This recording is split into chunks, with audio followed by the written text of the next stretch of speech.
അള്ളാഹുവിലേക്ക് ക്ഷണിക്കേണ്ടുന്നതിന് പകരം നമ്മുടെ നാട്ടിലെ നേതാക്കന്മാർ, സമുദായത്തിന്റെ ഉന്നത പദവിയിലിരിക്കുന്നവർ, സമുദായത്തിന്റെ എല്ലാ സുഖങ്ങളും അനുഭവിക്കുന്നവർ, നേരത്തെ പറഞ്ഞ പണ്ഡിത പുരോഹിതന്മാർ, നല്ലൊരു ശതമാനം ആളുകൾ അവർ സുഖിച്ച് ആനന്ദിച്ച് കോടികളുമായി ആസ്തികളുമായി ജീവിച്ചുകൊണ്ടിരിക്കുകയാണ്. കേരളയാത്ര കേരളത്തിന്റെ മണ്ണിലൂടെ മാത്രമല്ല പോയത്, പല ആളുകളുടെയും മനസ്സിന്റെ അകത്തുകൂടെ അതിൽ നിന്ന് കയറിയിട്ടുണ്ട്. ഈ ലക്ഷക്കണക്കിന് രൂപ പൊട്ടിച്ചുകൊണ്ട് ഒരു കേരളയാത്ര നമ്മുടെ നാട്ടിൽ കൂടെ പോയ അള്ളാഹിനെ പറ്റി എത്ര സമയത്ത് സംസാരിച്ചു? അള്ളാഹിനെ പറ്റി മാത്രം പറഞ്ഞ, അള്ളാഹുവിലേക്ക് ഇബാദത്തിന് പറഞ്ഞ എത്ര പ്രഭാഷണങ്ങൾ ഉണ്ടായി? വലിയ വലിയ നേതാക്കന്മാരെല്ലാം താരപ്രൗഢിയോടെ സെലിബ്രിറ്റികളെ പോലെ ആഘോഷത്തിന്റെ അവസ്ഥയിലേക്ക് പോയല്ലോ. നമ്മുടെ ക്ലിപ്പിങ്ങുകൾ ആരംഭിക്കുമ്പോൾ അതിന്റെ ഒരു ഉദ്ഘാടന കർമ്മം ചെയ്യാൻ ശൈഖുനാനെ തന്നെ കൊണ്ടുവരാം. അതേ അദ്ദേഹത്തിന്റെ കേരള യാത്രയിലെ പ്രധാനപ്പെട്ട ഒരു സംസാരം അള്ളാഹിനെ കുറിച്ചായിരുന്നോ അല്ല വേറെ എന്തെങ്കിലും ആയിരുന്നോ? സംശയം തീർക്കാൻ നമുക്ക് ഒന്നാമത്തെ ക്ലിപ്പ് ഒന്ന് ശ്രദ്ധിക്കും നിങ്ങൾ.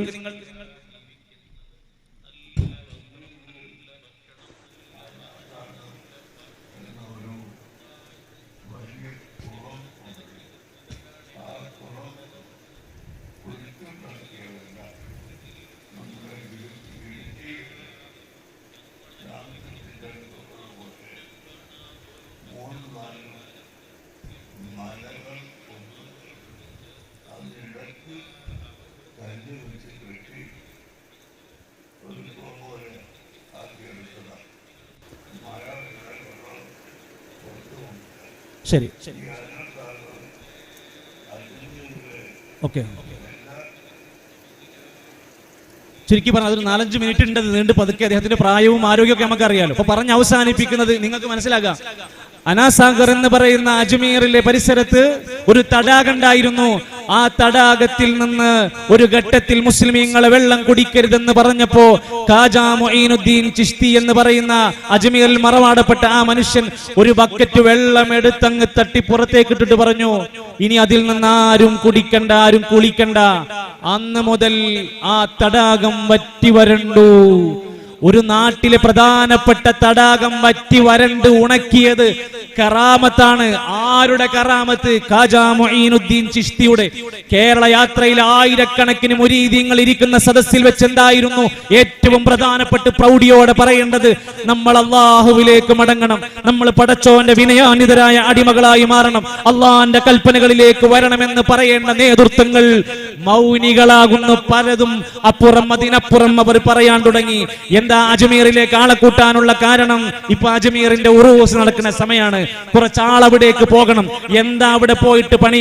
ഖാജാ മുഈനുദ്ദീൻ ചിശ്തി എന്ന ഒരു മനുഷ്യന്റെ മഖ്ബറയിൽ പുഷ്പാർച്ചന തലക്കുമേലെ കെട്ടിവെച്ച കൊട്ടകളിലായി കൊണ്ടുപോയി കബറിങ്കൽ പുഷ്പാർച്ചന നടത്തുന്ന ചടങ്ങ് നടക്കുന്നത് അജ്മീറിലാണ്. അവിടേക്ക് ആളെ കൊണ്ടുപോവാണ്.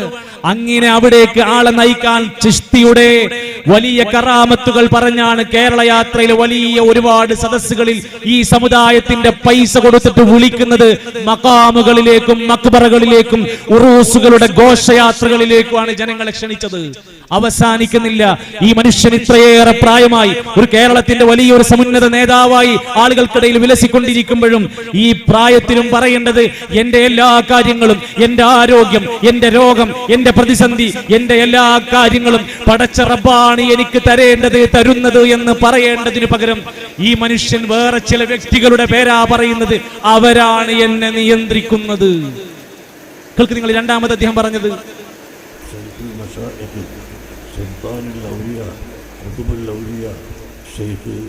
മുഹമ്മദ് അബൂബക്കർ റളിയല്ലാഹു അൻഹു ഖദ്ദസല്ലാഹു സിർറഹു ആണ് അവിടുത്തെ ജീവിതകാലത്ത് എന്നെ നിയന്ത്രിച്ചിട്ടുള്ളത്. എൻ്റെ നിയന്ത്രണവും എൻ്റെ ജീവിതവും അവിടുത്തെ തദ്ബീറിലായിരുന്നു. ആ തദ്ബീർ തന്നെ അവിടുത്തെ വഫാത്തിൻ്റെ ശേഷവും ഉണ്ട്. യാതൊരു കുറവും വരുത്താതെ ഹയാത്ത് കാലത്തുള്ള അതേ തദ്ബീർ എനിക്ക് ഇപ്പോഴും ലഭിച്ചുകൊണ്ടിരിക്കുകയുമാണ്. ആ മനുഷ്യൻ ആരാ? CM എന്ന ചിറ്റടിമേത്തൽ അബൂബക്കർ എന്ന് പറഞ്ഞിട്ട് പിന്നെ പറഞ്ഞു റളിയല്ലാഹു അൻഹു. ആരാ പ്രഖ്യാപിക്കണത്? നമ്മൾ തന്നെ. റളിയല്ലാഹു അൻഹു പ്രഖ്യാപിച്ചിട്ടാണ് പറയുന്നത്. ആ മനുഷ്യനാണ് അവിടുന്ന് ജീവിതകാലത്ത് എന്നെ നിയന്ത്രിച്ചത്. അദ്ദേഹം മരിച്ചതിന്റെ ശേഷവും എന്നെ നിയന്ത്രിക്കുന്നത് CM യുടെ ഊരാണ്. ഒരു മനുഷ്യൻ ഈ കാലഘട്ടത്തിന്റെ ഇടയ്ക്ക് നമ്മൾ അൽഹംദുലില്ലാ അൽഹംദുലില്ലാ എന്ന് 100 കണക്കിന് വട്ടം പറയുന്ന നമ്മുടെ നാവ് കൊണ്ട് സാധാരണക്കാർ സമ്മതിക്കും, അൽഹംദുലില്ലാ എനിക്ക് തന്നതൊക്കെ പടച്ചോനാണെന്നെങ്കിൽ ഈ നേതൃത്വത്തിൽ ഇരിക്കുന്ന ഈ മനുഷ്യന്മാർ ഇപ്പോഴും പറഞ്ഞുകൊണ്ടിരിക്കുന്നത് എന്റെ ആരോഗ്യവും എന്റെ സമ്പത്തും എന്റെ ജീവിതവും നിയന്ത്രിക്കുന്നത് 35 കൊല്ലം മുമ്പ് മരണപ്പെട്ട കോഴിക്കോട് ജില്ലയിലെ CM മടവൂർ എന്ന ഒരു മനുഷ്യനാണ് എന്നെ നിയന്ത്രിക്കുന്നതെന്ന ഈ ധിക്കാരം ഈ പ്രായമായിട്ടും തൗബ ചെയ്തു മടങ്ങാതെ പോയാൽ ഉമ്മത്തെ നമുക്കൊരുപാട് നഷ്ടങ്ങളുണ്ട്. ഇത് കണ്ട് പഠിക്കുന്ന ജനങ്ങൾ, ഭാവിയിൽ ഇവിടെ വളർന്നു വരുന്ന യുവതലമുറ എന്ത് വിശ്വാസത്തിലേക്കാണ് കടന്നു പോവുക? അള്ളാഹുവിന്റെ ഖുർആൻ ചോദിക്കുന്നുണ്ട്, സൂറത്ത് യൂനുസിന്റെ 31-ാമത്തെ ആയത്ത് പേനുള്ളവരൊക്കെ എഴുതി വെച്ചോ, റെക്കോർഡ് ചെയ്യേണ്ടവര് റെക്കോർഡ് ചെയ്ത് വെച്ചോ. ആകാശത്തുനിന്ന് ഭൂമിയിൽ നിന്ന് ആരാണ് റിസ്ക് തരുന്നത്? മക്കയിലുണ്ടായിരുന്ന മുശ്രിക്കീങ്ങളോട് ചോദിക്കാണ്, ആകാശത്തുനിന്ന് ഭൂമിയിൽ നിന്ന് റിസ്ക് തരുന്നത് ആരാ? വമയുദബ്ബിറുൽ അംറ, കാര്യങ്ങളൊക്കെ നിയന്ത്രിക്കുന്നത് ആരാണ്? അവരൊക്കെ സമ്മതിക്കും അള്ളയാണെന്നവര് പറയും. അള്ളയാണെന്നവര് വെറുതെ പറഞ്ഞതല്ല, അവർ അംഗീകരിച്ച് പറയും. അപ്പോൾ നബിയെ എന്നാൽ ചോദിക്കുക, അഫലാ തത്തഖൂൻ, എന്നാ പിന്നെ ആ റബ്ബിനെ സൂക്ഷിച്ച് ജീവിച്ചുകൂടെ? ഇതൊക്കെ അള്ളയാണ് നിങ്ങൾ സമ്മതിച്ച സ്ഥിതിക്ക് ആ അള്ളാനെ മാത്രം ആരാധിച്ച് ജീവിച്ചുകൂടെ? ആരാണ് പടച്ച റബ്ബ്? മുശ്രിക്കീങ്ങൾ പോലും സമ്മതിക്കുന്നുണ്ട്. എന്നാൽ അള്ളാന്റെ ഖുർആൻ പറയാണ്, തദ്ബീർ നടത്തുന്നത് നിയന്ത്രിക്കുന്നതൊക്കെ ഈ ഒരു മനുഷ്യനാണെന്ന് പറഞ്ഞ 35 കൊല്ലം മുമ്പ് ആരായിരുന്നു ഇവിടെ ലോകം നിയന്ത്രിച്ചത്? ഈ ലോകത്തിനെ നിയന്ത്രിക്കുന്ന ഇവിടുത്തെ ഫ്ലൈറ്റുകൾ കൂട്ടിമുട്ടുമെത്രേ. CM മടവൂരൊന്ന് ഉറങ്ങിപ്പോയാൽ അവിടുത്തെ ഭണ്ഡാരം കാണാതെ പോയിട്ട് പോലീസ് നായ വന്ന് പരിശോധിച്ച് പോലീസിന്റെ സൂക്ഷ്മമായ വിരലടയാള വിദഗ്ധർ വന്നിട്ടാണ് പ്രതിനെ പോലും പിടിച്ചത്. ഒരു പെട്ടി പോലും നിയന്ത്രിക്കാൻ കഴിയില്ല പ്രിയപ്പെട്ടവരെ, സാധാരണക്കാരന് മനസ്സിലാക്കാൻ കഴിയും. എന്നിട്ട് പറയാണ് ലോകം നിയന്ത്രിക്കുന്നത് മുഴുവൻ ആ മനുഷ്യനാണെന്ന് പറയാ. അള്ളാന്റെ ഖുർആൻ പറയാ, യുദബ്ബിറുൽ അംറ മിനസ് സമാഇ ഇലൽ അർദ്, ആകാശത്ത് നിന്ന് ഭൂമിയിലേക്ക് നിയന്ത്രിക്കുന്നത് അവനാണ്, പടച്ച റബ്ബാണ്. ഇത് പറയണം, ഇത് പ്രഖ്യാപിക്കണം, ഇത് ജനങ്ങളെ ബോധ്യപ്പെടുത്തണം. അല്പം ചില കാര്യങ്ങൾ കൂടെ നമസ്കാരം കഴിഞ്ഞിട്ട് നമുക്ക് കേൾക്കാനും പഠിക്കാനും തെളിവുകൾ സഹിതം ഇൻഷാ അല്ലാഹ് എന്തെങ്കിലും പറഞ്ഞ് ആരെങ്കിലും എന്തെങ്കിലുമൊക്കെ കുറ്റം പറഞ്ഞു പോകുകയില്ല.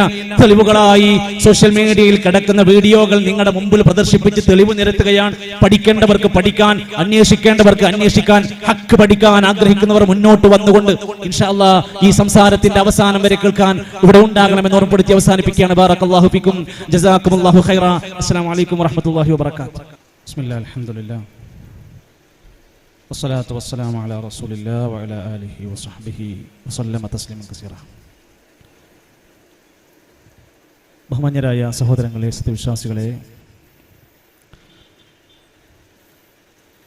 ഇശാ നമസ്കാരത്തിന് നമ്മൾ പിരിയുന്നതിന് മുമ്പ് ഒരു മനുഷ്യൻ അറിഞ്ഞിരിക്കേണ്ടുന്ന പഠിക്കേണ്ടുന്ന 3 പ്രധാനപ്പെട്ട അറിവും അവൻ്റെ ജീവിതത്തിൽ, മനുഷ്യൻ്റെ ജീവിതത്തിൽ ഏറെ പ്രാധാന്യത്തോടെ അള്ളാഹുവിനെ കാണേണ്ടതിൻ്റെ ആവശ്യകതയും,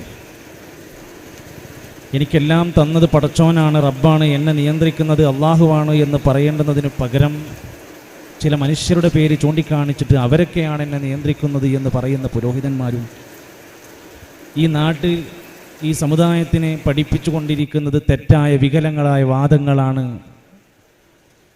അത് തിരുത്താനും പറയാനും പഠിപ്പിക്കാനുമാണ് വിസ്ഡം ഇസ്ലാമിക് ഓർഗനൈസേഷൻ്റെ പ്രവർത്തകന്മാർ ഈ പുൽപ്പറ്റ അങ്ങാടിയിൽ ജനങ്ങൾക്കിടയിൽ ഇറങ്ങി സംസാരിക്കുന്നത്. ഹക്ക് മനസ്സിലാക്കാൻ, സത്യത്തിനകത്ത് സത്യത്തിൻ്റെ കൂടെ നിൽക്കാൻ പടച്ച റബ്ബ് നമ്മെ എല്ലാം സഹായിക്കുമാറാകട്ടെ. മനുഷ്യന്റെ ജീവിതത്തെ നിയന്ത്രിക്കുന്നത് പടച്ച റബ്ബാണ് എന്ന് മാത്രമല്ല, അവനറിയാതെ ഇവിടെ ഒരു ഇല പോലും പൊഴിയില്ല എന്ന് വിശുദ്ധ ഖുർആൻ പഠിപ്പിച്ചിട്ടുണ്ട്. നാളെ ഈ ദുനിയാവിൽ എന്ത് സംഭവിക്കും, ഒരു ഗൈബിയായ കാര്യവും ഇവിടെ ഒരാൾക്കും അറിയില്ല. അള്ളാഹ് അറിയിച്ചു കൊടുത്ത പ്രവാചകന്മാർക്ക് വഹീന്റെ അടിസ്ഥാനത്തിലല്ലാതെ നാളെ മനുഷ്യന്റെ ജീവിതത്തിൽ എന്തൊക്കെ ചെയ്യാൻ പറ്റുമെന്ന് ആർക്കെങ്കിലും പറയാൻ പറ്റുമോ? വമാ തദ്രീ നഫ്സും മാദാ തക്സിബു ഗദാ വമാ തദ്രീ നഫ്സും ബിഅയ്യി അർദിൻ തമൂത് ഇന്നല്ലാഹ അലീമുൻ ഖബീർ. നാളെ മനുഷ്യ, നീ എവിടെ വെച്ച് മരിക്കുമെന്ന് നിനക്കൊരാൾക്കും പറയാൻ കഴിയൂല, അറിയൂല. നിന്റെ ജീവിതത്തിൽ നാളെ എന്തൊക്കെ സമ്പാദിക്കാൻ പറ്റും, നേടിയെടുക്കാൻ പറ്റും, ഒരാൾക്കും അത് പറഞ്ഞു തരാൻ കഴിയൂല. അത് ഗൈബിയായ കാര്യങ്ങളാണ്. അള്ളാഹിൻ്റെ അടുത്ത് മാത്രം കിടക്കുന്ന ചില അറിവുകളുണ്ട്. നമ്മൾ എത്ര ടെക്നോളജി വന്നാലും, എന്തൊക്കെ AI സംവിധാനങ്ങൾ വന്നാലും, ജെമിനി വന്നാലും, റോബോട്ട് സിസ്റ്റങ്ങൾ വന്നാലും, അതൊക്കെ മനുഷ്യരുണ്ടാക്കിയ നിർമ്മിതങ്ങളായ കാര്യങ്ങളാണെങ്കിൽ അതിനപ്പുറത്തേക്കുള്ള ചില ഇൽമുണ്ട്. ഇന്നല്ലാഹ അലീമുൻ ബിദാത്തിസ് സുദൂർ. മനുഷ്യന്റെ ഹൃദയത്തിനകത്ത് കിടക്കുന്നത് അറിയാൻ കഴിയുന്നത് അല്ലാഹുവാണ്. യഅലമു ഖായിനതൽ അയുനി വമാ തുഖ്ഫിസ് സുദൂർ. മനുഷ്യന്റെ മനസ്സുകളിൽ ഒളിപ്പിച്ച് കിടക്കുന്നതും അതുപോലെ കണ്ണിന്റെ കട്ടുനോട്ടങ്ങളും അറിയുന്നവൻ അള്ളയാണ്. ലോകത്തെ എല്ലാ വിവരവും അറിയുന്ന അലീമായ അള്ളാഹുവിന്റെ ആ ഇൽമിനെ കവച്ചു വെക്കാൻ ഇവിടെ ഒരാൾക്കും കഴിയില്ല. വസിഅ കുർസിയുഹു സമാവാതി വൽ അർദ് വലാ യഊദുഹു ഹിഫ്ളുഹുമാ വഹുവൽ അലിയുൽ അളീം. ആയത്തുൽ കുർസി വായിച്ചു നോക്കി. അല്ലാഹു ലാ ഇലാഹ ഇല്ലാ ഹുവൽ ഹയ്യുൽ ഖയ്യൂം. സർവനിയന്താവായ അവനല്ലാതെ ഒരു ആരാധനില്ല. നിത്യജീവിതത്തിൽ ചുരുങ്ങിയത് ഒരു മുസ്ലിം 8 തവണ സുന്നത്തായി പഠിപ്പിക്കപ്പെട്ട സൂറത്താണ്, ആയത്താണ് ആയത്തുൽ കുർസി. ആ സൂറത്തിൽ പറയാണ് അവനല്ലാതെ ഇലാഹില്ല, അവൻ ഹയ്യാണ്, എന്നും എന്നും ജീവിക്കുന്നവനാണ്, ഖയ്യൂമാണ്, സർവനിയന്താവായവനാണ്. ലാ തഖുദുഹു സിനത്തും വലാ നൗം. ഉറക്കമോ മയക്കമോ ബാധിക്കാത്തവൻ അവനാണ്. അവനെയാണ് നമ്മൾ ആരാധിക്കേണ്ടത്, അവനിലേക്കാണ് നമ്മൾ മടങ്ങേണ്ടത്, അവനിലേക്കാണ് നമ്മുടെ സഹായ തേട്ടങ്ങൾ പോകേണ്ടത്, അവനോടാണ് പ്രാർത്ഥിക്കേണ്ടത്. 17 തവണ നമ്മൾ കൈവച്ച് പ്രാർത്ഥിച്ചത് പടച്ച റബ്ബിനോടെന്താ? ഇയ്യാക നഅ്ബുദു വ ഇയ്യാക നസ്തഈൻ. അല്ലാഹുവേ, നിന്നെ മാത്രമേ ഞങ്ങൾ ആരാധിക്കുകയുള്ളൂ, നിന്നോട് മാത്രമേ ഞങ്ങൾ സഹായം തേടുകയുള്ളൂ. എന്നാൽ ഈ മനുഷ്യന്മാർ ജീവിക്കുന്ന ഈ കാലഘട്ടത്തിലും ലോകം നിയന്ത്രിക്കുന്നതും ലോകം ഭരിക്കുന്നതും ലോകത്ത് ഇന്നും ഭരണം നടത്തിക്കൊണ്ടിരിക്കുന്ന ഇപ്പോഴും ലോകം ഭരിക്കുന്നത് ചിറ്റടിമേത്തൽ അബൂബക്കർ എന്ന CM മടവൂരാണെന്ന് പറയുന്നതാരാ? ശൈഖുൽ മശായിഖീങ്ങളാണ്. ഒന്ന് കേൾക്ക് നിങ്ങൾ. 3-ാമത്തെ ഒരു ക്ലിപ്പ് ഒന്ന് കേട്ട് നോക്ക്. സൗണ്ട് കൊടുക്കും. അല്ലാഹു സുബ്ഹാനഹു വ തആല ഓരോ കാലത്തും കുതുബുകളെ കൊടുക്കും. കുതുബുകളായ ഔലിയാക്കൾ എല്ലാ കാലവും ഉണ്ടാകും. അവരെ കാണുകയില്ല, അവരെ അറിയുകയില്ല, പക്ഷേ അവർ ഇവിടെ നിയന്ത്രണം നടത്തും. ബഹുമാനപ്പെട്ട ഷെയ്ഖ് മുഹമ്മദ് അബൂബക്കർ മടവൂരി ഖദ്ദസല്ലാഹു സിർറഹു മഹാനവറുകൾ കുതുബ് ആയിരുന്നു, വലിയ കുതുബ് ആയിരുന്നു. മഹാനവറുകളുടെ ഭരണം അന്നും ഇന്നും നടക്കുകയാണ്. മഹാനവറുകളുടെ ഭരണം അന്നും ഇന്നും നടക്കുകയാണ്. കുത്തുബാണ്, ലോകം നിയന്ത്രിക്കുന്ന ആളാണ്. മഹാനവറുകളുടെ ഭരണം ഇന്നും അന്നും നടന്നുകൊണ്ടിരിക്കുകയാണ്. ഇപ്പോൾ ലോകത്ത് നടന്നുകൊണ്ടിരിക്കുന്ന ഭരണം CM മടവൂരിൻ്റെതാണ്. ഇങ്ങനെ പച്ചയായി മനുഷ്യരോട് ദീന് പഠിപ്പിക്കേണ്ടുന്ന സമയം, അള്ളാഹിനെ പരിചയപ്പെടുത്തേണ്ടുന്ന സമയങ്ങൾ, അള്ളാഹുവിന് ഇഷ്ടമില്ലാത്തവന്റെ കൽപ്പനയ്ക്ക് എതിരായ സമീപന രീതികൾ കൊണ്ടുപോയി നടത്തുകയാണ്. എല്ലാ കാലഘട്ടത്തിലും ഇത്തരത്തിൽ ചില മനുഷ്യർ അവർ അള്ളാഹുവിലേക്ക് ക്ഷണിക്കുന്നതിന് പകരം സൃഷ്ടികളിലേക്കാണ് ക്ഷണിക്കുക. നൂഹ് നബി അലൈഹിസ്സലാമിന്റെ കാലത്ത് വദ്, സുവാഅ്, യഗൂത്ത്, യഊഖ്, നസ്ർ പോലെയുള്ള മഹാന്മാരായ ആളുകളിലേക്കാണ് നാട്ടുകാർ ക്ഷണിച്ചിരുന്നത്. നൂഹ് നബി അലൈഹിസ്സലാം എന്ന പ്രവാചകൻ അന്ന് ക്ഷണിച്ചത് എന്താ? മാലക്കും ലാ തർജൂന ലില്ലാഹി വഖാറാ. എന്താ? അള്ളാഹിനെ ഒരു ഗാംഭീര്യം കാണുന്നില്ലേ? അള്ളാഹിനേക്കാൾ വലുതാണോ ഈ നിൽക്കുന്ന ബഹുമാനപ്പെട്ട ആദരിക്കപ്പെട്ട വ്യക്തികള്? അള്ളാഹ്ക്കാണ് നിങ്ങൾ ഗാംഭീര്യവും ഗൗരവവും കൊടുക്കേണ്ടത്. ഇബ്രാഹിം നബി അലൈഹിസ്സലാമിന്റെ കാലത്ത് വിഗ്രഹങ്ങളെ ആരാധിച്ച മനുഷ്യരുണ്ടായിരുന്നു. നബി സല്ലല്ലാഹു അലൈഹി വസല്ലം മക്കയിൽ വരുമ്പോൾ അവരോടും ചോദിക്കുന്നുണ്ടല്ലോ, അഫറഅയ്തുമുൽ ലാത വൽ ഉസ്സാ വമനാത സാലിസത്തൽ ഉഖറാ അലകുമുദ് ദകറു വലഹുൽ ഉൻസാ. ഈ ലാത്തയും ഉസ്സയും മനാത്തയും അടക്കമുള്ള ആളുകളാണോ നിങ്ങൾ ഏറെ ബഹുമാനത്തോടെ കാണുന്നത്? അവരൊക്കെ നല്ല മനുഷ്യരായിരിക്കാം, പക്ഷേ അവർക്ക് ആരാധനയും അവർക്ക് എല്ലാ കഴിവുകളും എല്ലാ നിയന്ത്രണങ്ങളും കൊടുക്കാൻ പറ്റുമോ? ഇല്ല. വിശുദ്ധ ഖുർആനിലെ സൂറത്തുൽ മുൽക്ക് നിത്യജീവിതത്തിൽ പഠിച്ചു പാരായണം ചെയ്യേണ്ടുന്ന മുൽക്കിന്റെ 1-ാമത്തെ ആയത്ത്, തബാറകല്ലദീ ബിയദിഹിൽ മുൽക്ക് വഹുവ അലാ കുല്ലി ഷൈഇൻ ഖദീർ. എല്ലാത്തിൻ്റെയും ആധിപത്യവും നിയന്ത്രണവും അവന്റെ കരങ്ങളിലാണ്. അവൻ എത്ര അനുഗ്രഹീതനാണ്, അവൻ എല്ലാത്തിനും കഴിവുള്ളവനാണ്. ഇങ്ങനെ ദീനെന്നാണ് പഠിപ്പിക്കേണ്ടത്. അതിനു പകരമായി ഈ പണ്ഡിത പുരോഹിതന്മാർ വയസുദ്ദൂന അൻ സബീലില്ലാഹ്, അള്ളാഹിന്റെ മാർഗത്തിൽ നിന്ന് ജനങ്ങളെ വഴിതെറ്റിക്കുകയും ആത്മീയ വാണിഭവും കച്ചവടവുമായി മതത്തിനെ ഒരു കച്ചവട വസ്തുവായി കാണുകയും ചെയ്യുകയാണ്. എന്തിനേറെ പ്രിയപ്പെട്ടവരെ, മുസ്ലിമീങ്ങൾ ഏറെ ആദരിക്കുന്ന പല മാസങ്ങളും നമുക്കിടയിൽ കടന്നു വരികയാണ്. റജബ് മാസം കടന്നു പോകുമ്പോൾ എന്തായിരുന്നു നമ്മൾ മനസ്സിലാക്കേണ്ടിയിരുന്നത്? ശഅബാൻ മാസത്തിൽ ഇന്ന് ജീവിക്കുമ്പോൾ നമ്മൾ ആ മാസത്തിനെ എങ്ങനെയാ മനസ്സിലാക്കേണ്ടത്?